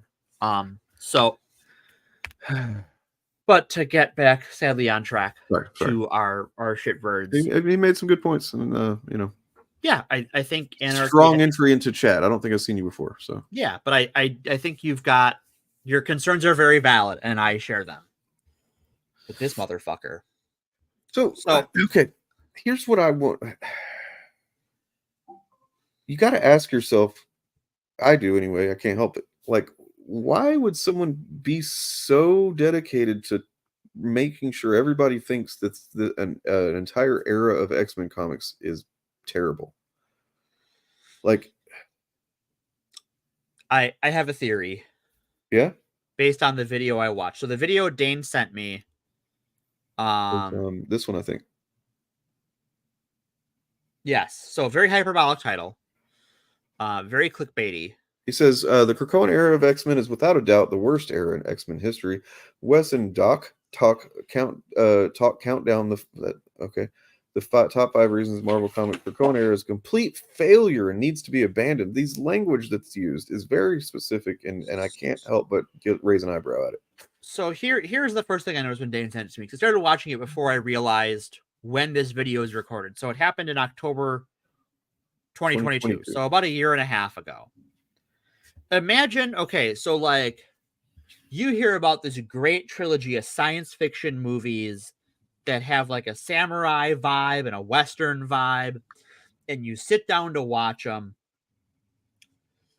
and you get to the like an hour and a half into the second movie, and like things are kind of reaching a point, and you stop watching it, and you start complaining about all of the unfinished plot lines. Oh. Imagine watching The Empire Strikes Back, and right about the time that they get to Cloud City, that you were to stop and start complaining about all of the unfinished things in the Star Wars trilogy. Oh man. That's what this is, right? Like you haven't even finished it. Oh, they haven't closed out the plot lines. Well, no, you idiot. It's still going. What are you talking about? But I think more than anything, I don't think this guy's read shit. Yeah. I do not think he probably read like the initial House of X Powers of 10. And you might kind of skim an issue here and there, maybe. You know, I don't think, because there's things that are like central plot beats that. I mean, that's the same as Morgan is describing the video that they watched. Just they complain about. They have a whole list of plot threads that weren't paid off, but it's stuff that like is ongoing. Like they complain about like what Orcus is up to isn't fully realized. It's like, well, it wasn't meant to be. It was meant to be unveiled over time, which they've finally done. They've gotten like complaining why they haven't killed the Emperor after they defeat Jabba the Hutt. Well, it's kind of like, it's also kind of like, not over, moron. Let's pretend we in real life there was like an organization of fascists, and they're trying to do things to marginalize communities, and we're not sure exactly what their goals are, their plans are. We see little bits of it here and there popping up, right? And it's like, oh, that's not good. And we know that there is this organization. We know that there is an effort happening, but we're just not seeing the full picture. Imagine if that was real life. That would be like what Orcus. Oh wait, that is fucking real life. Right. That's exactly what's fucking happening. So I think he hasn't read much of this. And there's a few, I wrote down 3.5 bullet points. That like independently of the CBR article, he touches on some of the things like resurrection that he doesn't like, which is fine. Like I get like not liking that, even though I like it. I can understand not liking it, not enjoying those stories, but that's we can disagree on that and be civil people. So he goes on about how like Xavier has like accepted Magneto's dreams. No. They have met in the middle. They have the thing that Krakoa did brilliantly for their relationship is it allowed both of them to fucking come together and like both of them feel satisfied with what's happening for the first time. Right. They both had to sacrifice a little bit. They've had to compromise, but they both were just getting what they've always wanted in a way. Yeah. So his two complaints about Xavier and Xavier's dream is that he's like gone over to Magneto's side, and also that he's doing all of this shady shit. Well, okay, so two things that are in House and Powers. One, that like it's an iconic scene where Moira goes to Xavier in the past and goes, "Read my mind, moron." Yeah. And he reads her mind and sees all the shit that goes wrong. So this is an Xavier who has seen his dream fail in a number of interesting and catastrophic ways. So yeah, the vision you got from him in the 60s is not the vision this character has now. And that is explained very early on. Yeah, I mean, you gotta have Second, some. Yeah, sorry, go ahead. Xavier doing sketchy shit is nothing new. Even back in the 70s, you've got him being weird with fucking Jean. In It's the like 60s. he's creeping on Jean when she's like 15. He's In issue mind number wiping 1. people. This was my first like, have you read an X-Men? He says Orcus never shows up. Yeah. Right, exactly. It's not subtext, it's the text. He complains that Orcus doesn't show up. And like by happenstance, because I started reading it a couple of weeks ago. When I started reading X-Men. I think Orcus showed up right here. Well, he hasn't gotten this far yet. This hasn't happened yet. Yeah, but yeah, Orcus fucking shows up. Orcus showed up. Sorry. But like reading X-Men, the main X-Men title, Orcus is like the B plot in every other issue. Orcus is up to something. They're not the people that like Scott and Jean go to fuck up that issue, but they're always doing something. Mm-hmm. That like, yeah, it's a slow burn, but they're involved in the main title. And like, yes, not every title has to deal with Orcus, but he seems to like go, why isn't Orcus showing up? And it's like, well, have you been reading X-Men? Because here the fuck they are. Lastly, he says that since House and Powers of X, the story hasn't moved forward at all. That like since then, everything has been the same the whole time. Oh my These God. 5, well, at the time, 3 years. Dude, yeah, he's either not, like someone said, or he's either not reading it or he's just deliberately misrepresenting. Either way, it's fucking dishonest as hell. Yeah. And he's a greasy, gross. He's a liar either way. Because like you've got the discovery of Araco, you have the settling of Mars and how that spilled out into other Marvel books. You have Judgment Day. You've got the trial of Magneto, where fucking Scarlet Witch invents the afterlife. You've got look, this moment was pretty cool. This was Cyclops and Jean literally saying like, look, we don't like how shady your government is. We're gonna do the X-Men as fucking superheroes, goddammit. Right, we're gonna go back to being superheroes. And then they did that iteration of the X-Men is fucking phenomenal. That's what I'm reading right now, and yeah, it's fucking great. I forgot how good this run is. When I went back to reread it, I'm like, this is fucking. That's Duggan, isn't it? Yeah, it's Duggan. Yeah, I see. That's why anytime anybody's like, "Oh, Duggan's no, he's all right," it's like I think about that first stretch of his X-Men this run. might still be Hickman. Okay, fair enough. I think this is still Hickman. I think I haven't quite gotten to, because I haven't gotten to when Moira switches sides, and that's about when. Well, you know, the Children of the Vault got followed up on in a pretty fucking awesome limited series after the Fall of X with Cable and Bishop teaming up. Cable and Bishop was such a fucking the Children of the Vault book was amazing. It's still Hickman where I'm reading. So I mean, that's kind of like not. He's either, if he believes what he's saying, he's not being a troll. I mean, that's not really the same thing necessarily. He's trolls are generally being disingenuous. Well, I think he can believe it is bad and be disingenuous about why it's bad at the same time.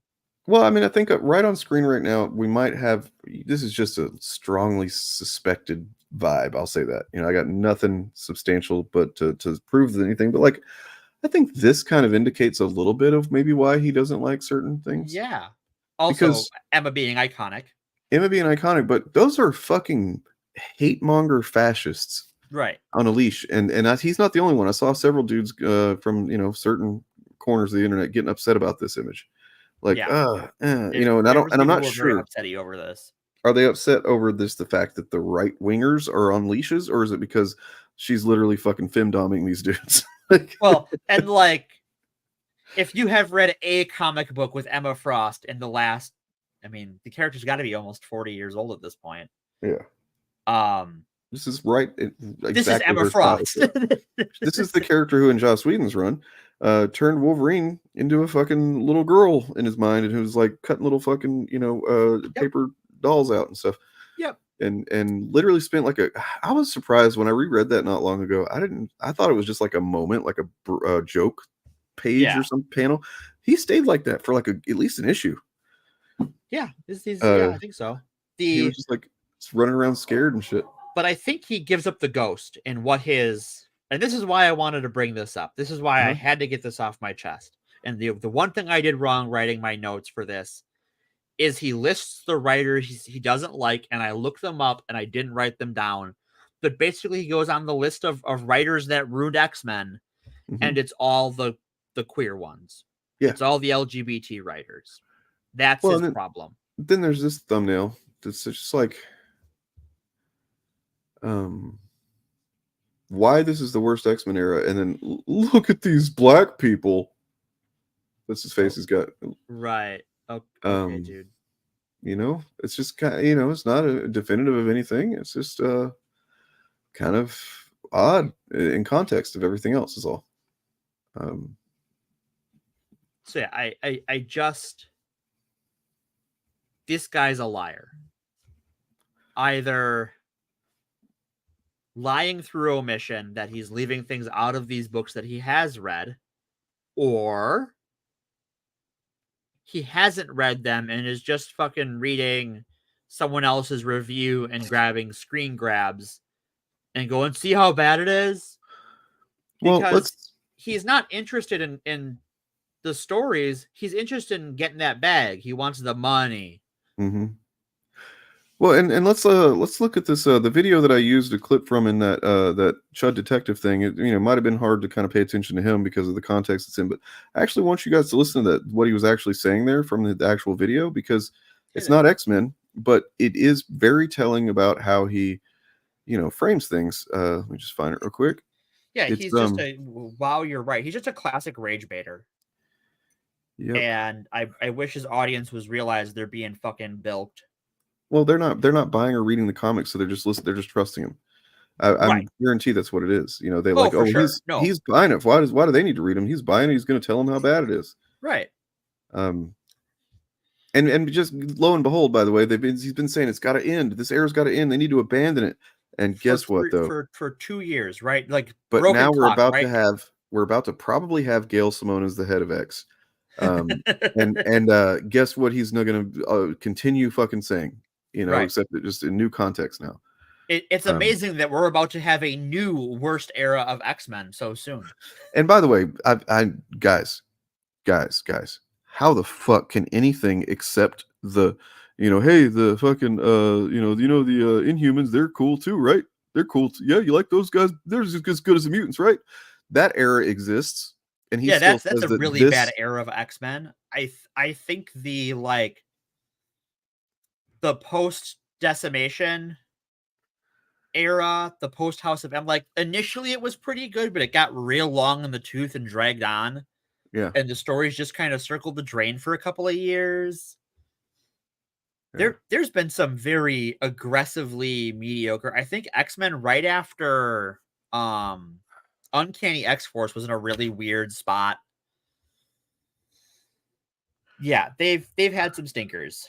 I mean, I know that, in fact, I think it was Kieran Gillen did a lot of work on X-Men Legacy. There was some good stories being told in there. Just the status quo in general was not right for good stories to be told. Honestly, Chuck Austin, we've. Oh God, yeah, we've had some fucking shitty ass eras of X-Men. Fucking Comics Tropes has a good video on Chuck Austin. It's yikes. Where the hell is that damn video? Yeah, Gail's gonna get me back into buying paper comics. The fiend. I don't know about if. I mean, it's just I save so much money not buying paper comics. It's crazy how many more I can buy. I mean, 15% through my discount with my thing, but it's pretty good. And then the trades though, especially Marvel's trades and I don't know what the deal is why DC's trades are not this cheap. I guess they just don't want to, but Marvel's trades generally are pretty goddamn cheap. Marvel's trades are very affordable.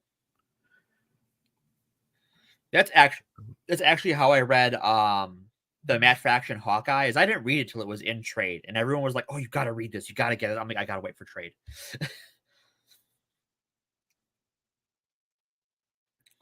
Yeah, Julia, you are not the only one. The Inhuman, the Great Value X-Men that is the Inhumans that like they really were pushing because Perlmutter. That is bad. It's just bad. On what you call it, I guess Kindle now on the Amazon app, right? If you have Amazon Kindle, you get 15% off all comics, new issues included. And then trades are generally like, I've gotten several Wolverine trades and stuff for like $7, $8, and I'm talking like trades that have, a few hundred pages, some of them. And then every once in a while, as a matter of fact, I just got the Hickman omnibus of X-Men, so it's got everything Hickman wrote for X-Men for $34. Okay, and that's digital, but like physical, it would be easy $100. And then like the for instance, I was also looking at the pricing the King in Black, which has like 1,500 fucking pages. The King in Black omnibus. That story went on fucking like I heard it started and it went on forever. And it's so I mean there's a lot of it, and I definitely kind of want to read it all, but like it physical, the actual book would be like $130, $140. I could get it for like $40 digital. Yeah, so Bob points out you can borrow trades with the Hoopla app. Yep, I would also 2 votes. I need to check that out because I just need to. I can't. You know what? The reason I don't do it is because I know once I do, it will never end. I'm not going to be contributing to the comic book industry anymore. I'll feel like a piece of shit. And I like to, I don't have a lot of money, but I like to give a little money to the industry because that's fair.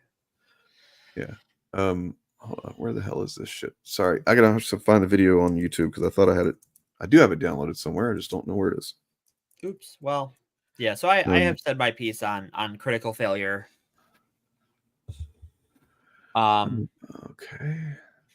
Yeah, I think he's a liar. Yeah, I think he is too.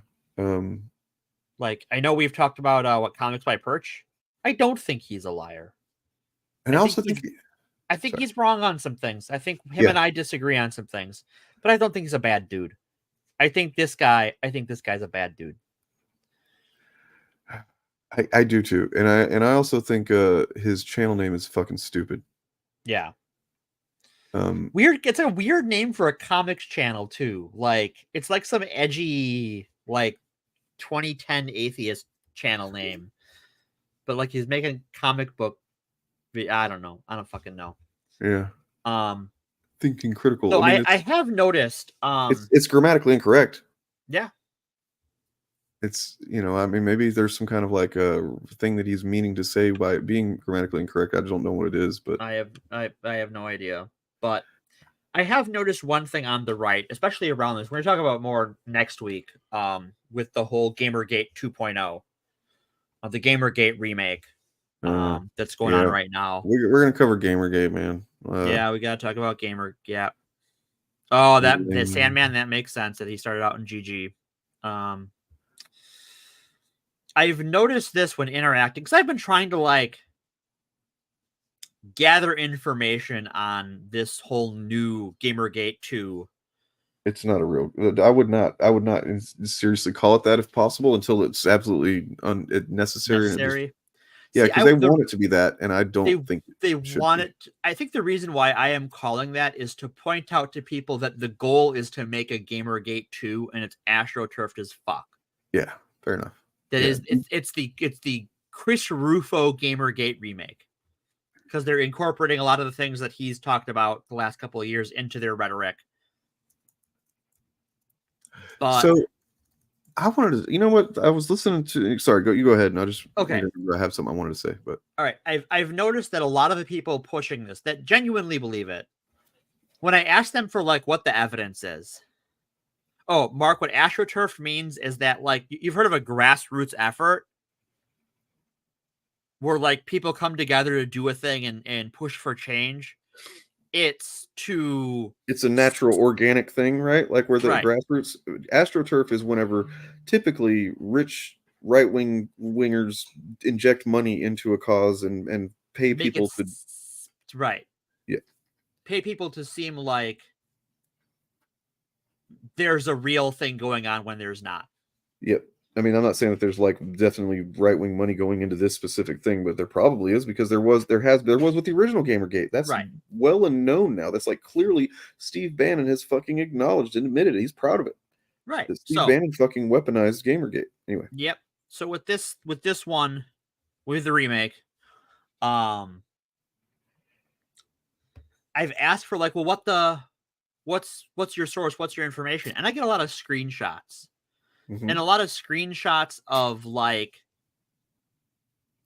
just like blank pages in wiki formats where there's just a few lines of text, and I'll ask like, what's this from? Yeah. What website is this? And it's like, oh, you're being disingenuous, you're being bad faith because you don't believe me. It's like, no, I want your sources. Yeah. I want to verify.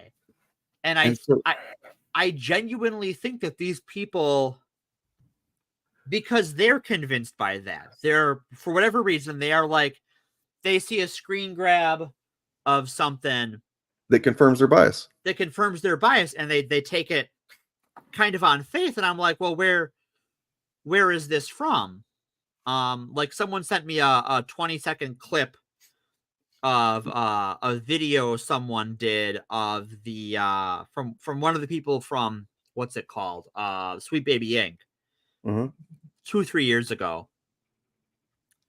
And like, yeah, you take it out of context, it sounds like she's trying to shake someone down, but when you listen to the whole thing, it's like a marketing video where she talks about like it's a presentation, but there's sort of a marketing edge to it. I have some issues with it, but like, she's pitching her business. She's not threatening anyone. Is she a person of color? She is a person of color. Well, that's threatening to them. Right. I know that. I know you know that. I'm sorry. But I know. But it's it's really, and like someone was happy to share with me the full video. And I'm like, oh yeah, this is like, if you watch the whole thing, it's kind of nothing.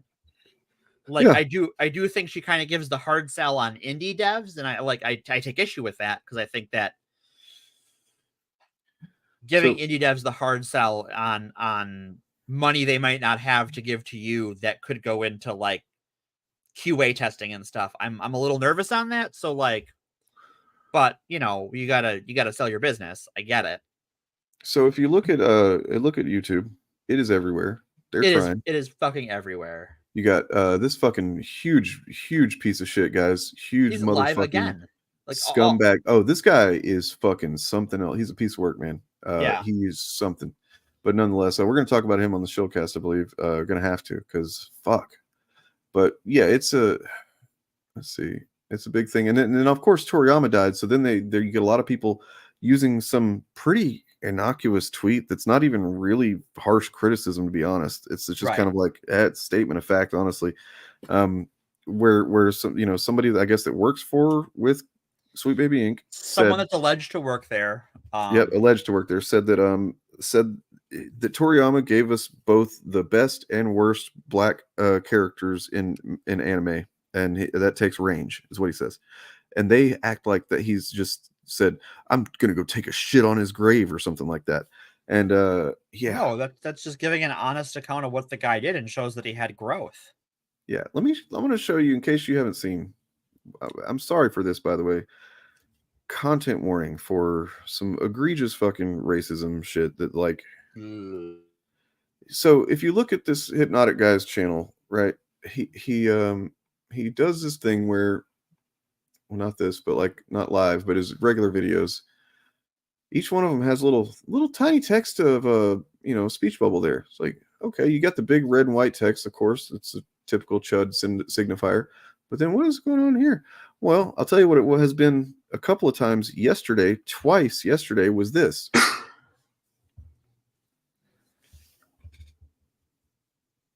and I'm not going to read that out loud. So for those listening along at home, racism. What is going on here is it's literally he's taken Mr. Popo, who is very obviously, and like you have to be a fucking bad faith idiot to just right. It's a minstrel show. It's a minstrel character based, and then literally drawn like a red two-way arrow from Mr. Popo's lips to a black man's lips. Right. In the thumbnail. On 2 thumbnails in one fucking day. Like,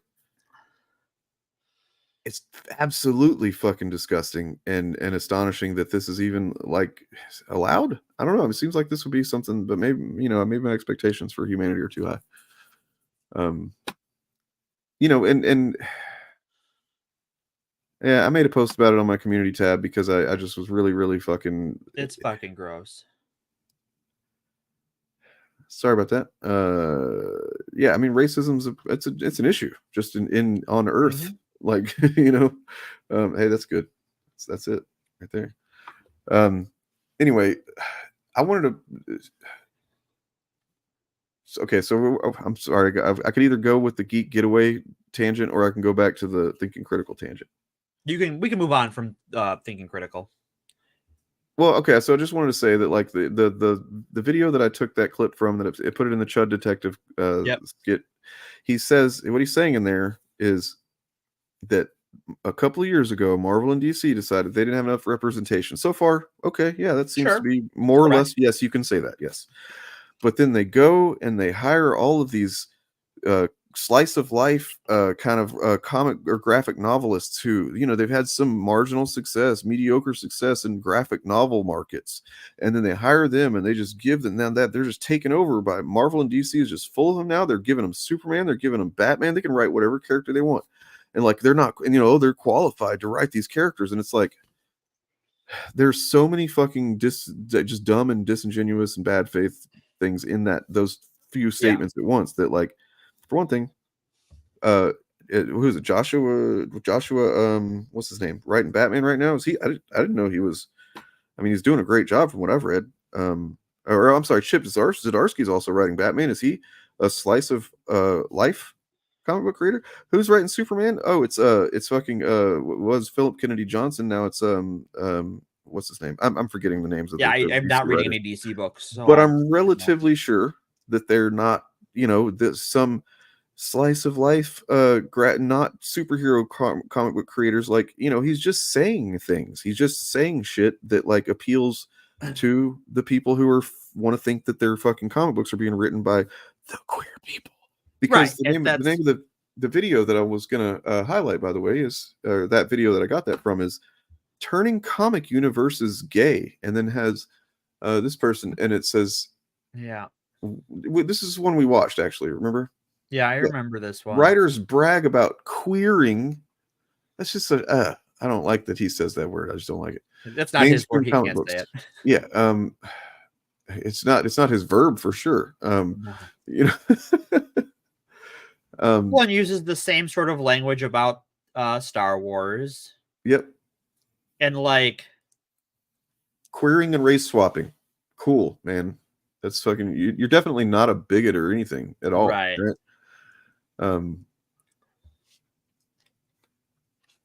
DC Comics writer calling fans queerphobes and trolls. How dare he do that? Where would he get that fucking idea?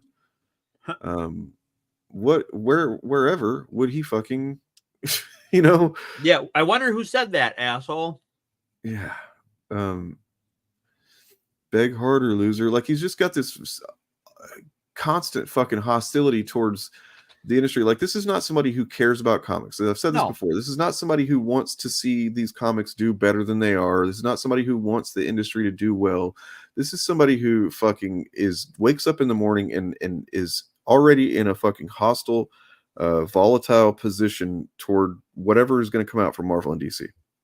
Just basically anything that comes out. I actually kind of want to glance over his channel and see if we can see anything where he's talked about anything that he liked or positive. All right, let's see. Fans are dying. Ultimate X-Men.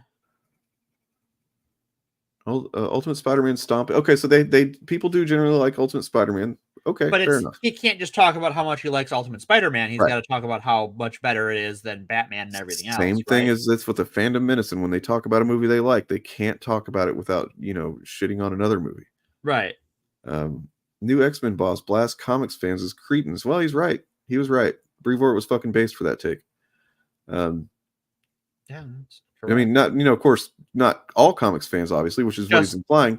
The same old these same tactics that we've talked about on my channel Star before. Wars thing again. It's the fucking Moses Ingram thing where they're like, "Oh, Lucasfilm said don't be racist. That must mean they hate fans." No, they just don't want you to be racist. What is this? New X-Men team leaders exposed in Women of Marvel?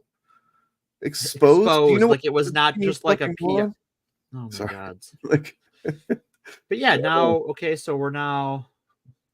So this guy is putting out 2 videos a day. He is grabbing that bag. Why is there a character? Is this character laughing at the decline of DC, the alleged decline? I don't know. DC can't recover. Not like how will they recover or what can they do to recover or anything like that. It was even assuming that they're in a position that they need to recover from. Dreaming big, Nicole Maines on amplifying queer voices in DC Comics. Also, DC Nicole Comics Maines can't is stop rad. Fucking themselves over by doing that. Like, pull your heads out of your asses, DC and Marvel. Hey, Cattle. Miles Morales is not Spider-Man for any generation. He's on that grift, right? Oh boy. And then also, fuck comics media journalism, right? Yeah. Like it's the same exact grift shit that suck it loser. To fucking generally well liked and sells well Tom Taylor. And who was like that whole thing was that he was like that fucking what's his nuts posted that edited panel. Oh, he gave himself away here. MCU's Daredevil is forcing Trump derangement syndrome into Born Again. MAGA Kingpin. Who knows if that's even true, but like... yeah, I mean, I'm sure it's just a rumor that he heard from himself. Unleashing Marvel's most violent... Hey, maybe he likes it, though, right? Yeah, maybe. So, okay, we're a month in and we found something that might genuinely be positive, maybe. But I bet it's not. Yeah. I bet he talks some shit, because, yeah. Marvel insists on shitting all over male heroes. I mean... Do they? Citation needed. It's just, should you read DC Comics Titans Beast World? I'm going to take a guess about what you're going to say. I already know what you're going to say, dude. Tie-in's awful. Yeah. It's just, dude, does he... I don't know, man. If you're somebody that watches this guy's content, I would really suggest just taking a step back and looking at this shit. And the pattern that, like, when has he ever said what he likes? Is he talking about any indie comics he likes anywhere? Wow said there was a Transformers book he might have liked in one of the title cards. Oh, whoopsie.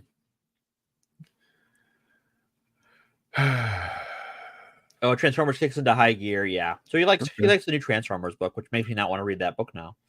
It's a huge endorsement that it's shitty, but maybe it's just good, right? Maybe he can enjoy it every now and again. Is why the Krakoa Era X-Men fails. Well, I mean, how does it fail? What level?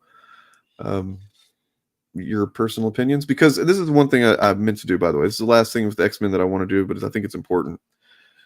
Just Google Krakoa and X-Men and like Reddit, right?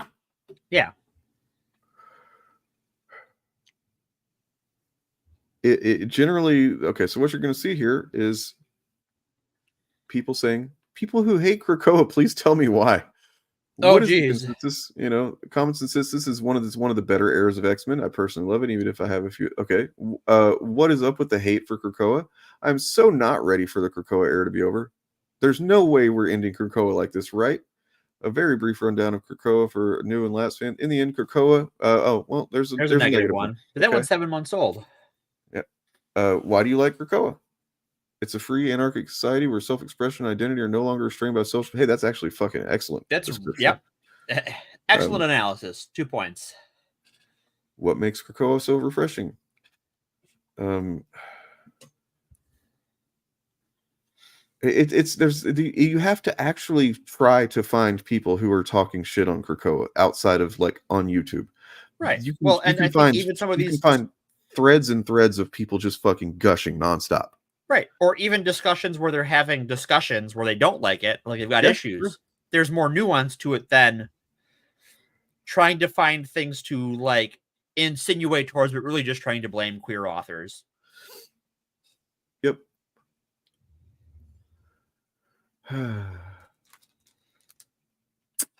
But overall, Krakoa has been a hell of a ride, and I am sad that it's going to be gone, but also anxiously, nervously excited to see what comes next. I'm excited for the future.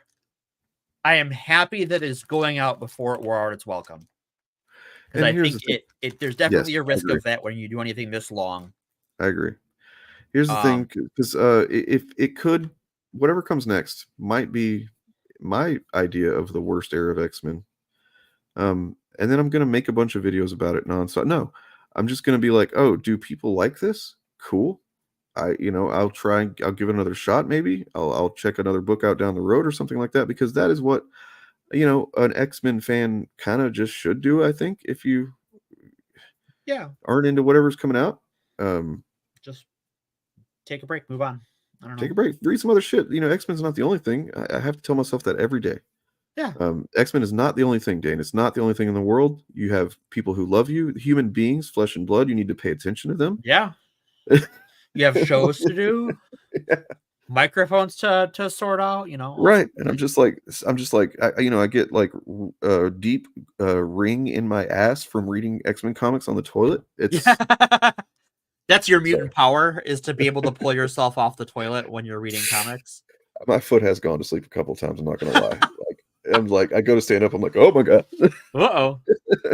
How long have I been here? All right. Yeah.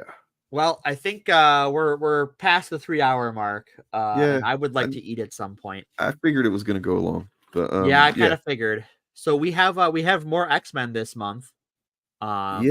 Next week we unfortunately are taking we got to talk about Gamergate and the remake. Yeah. It's gonna suck, but I think I know. I need to tell. I won't say now, but I'll tell you off here what the what I think a good source for us to go to would be.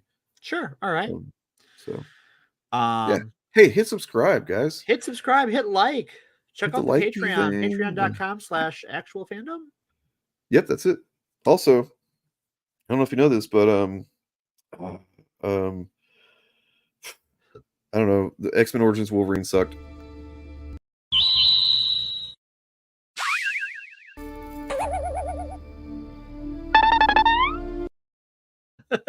It's such a bad movie.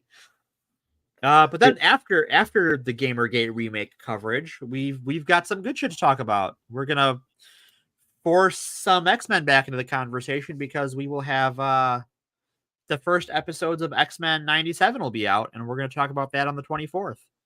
Yeah, what you do, like a maybe quick review or something, just kind of general thoughts, and then and also I will have by that time I think I'm going the first episode of the new show will be up, which is, spoiler alert, it's about X-Men 97.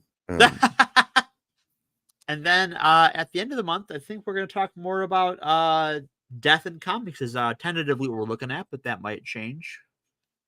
Yeah, I forgot that we were already talking about doing that. Yeah. So, all right. Well, it has been a fun week. Indeed. You guys take care of yourselves, one another, and your mothers, and everything. And also, hey, bub, why don't you go fuck yourself? I'm just kidding. Don't do that unless you enjoy that kind of thing. Unless you need to get one out. Unless you're Mike Johnson at the State of the Union. I mean it in a make love to yourself kind of way. You know what I mean? But yeah. All right.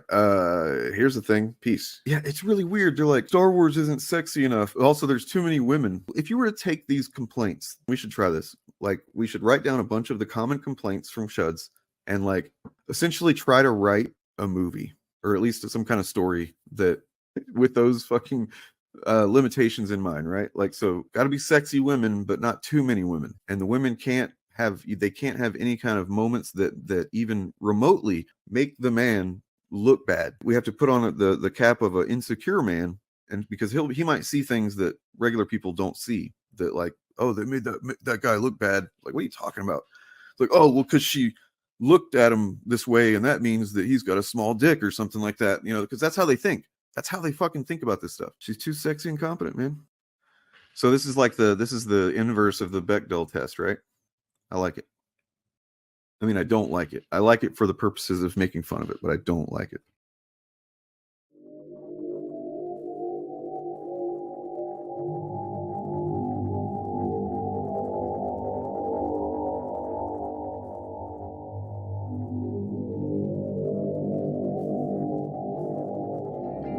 May Bill Gaines shine his heavenly light upon you and impregnate you with many happy days and joy fetuses. May your anuses be cleansed by the purifying light that exudes from Bill Gaines' eternal dragon phallus. Should you meet your mortal demise this day, go with comfort that you have satisfied the commands of the one true Bill, those being this: read comic books. Fuck the dumb shit. Be yourself. Love each other. Also, read more comics and grow your hair out all goddamn while. Amen.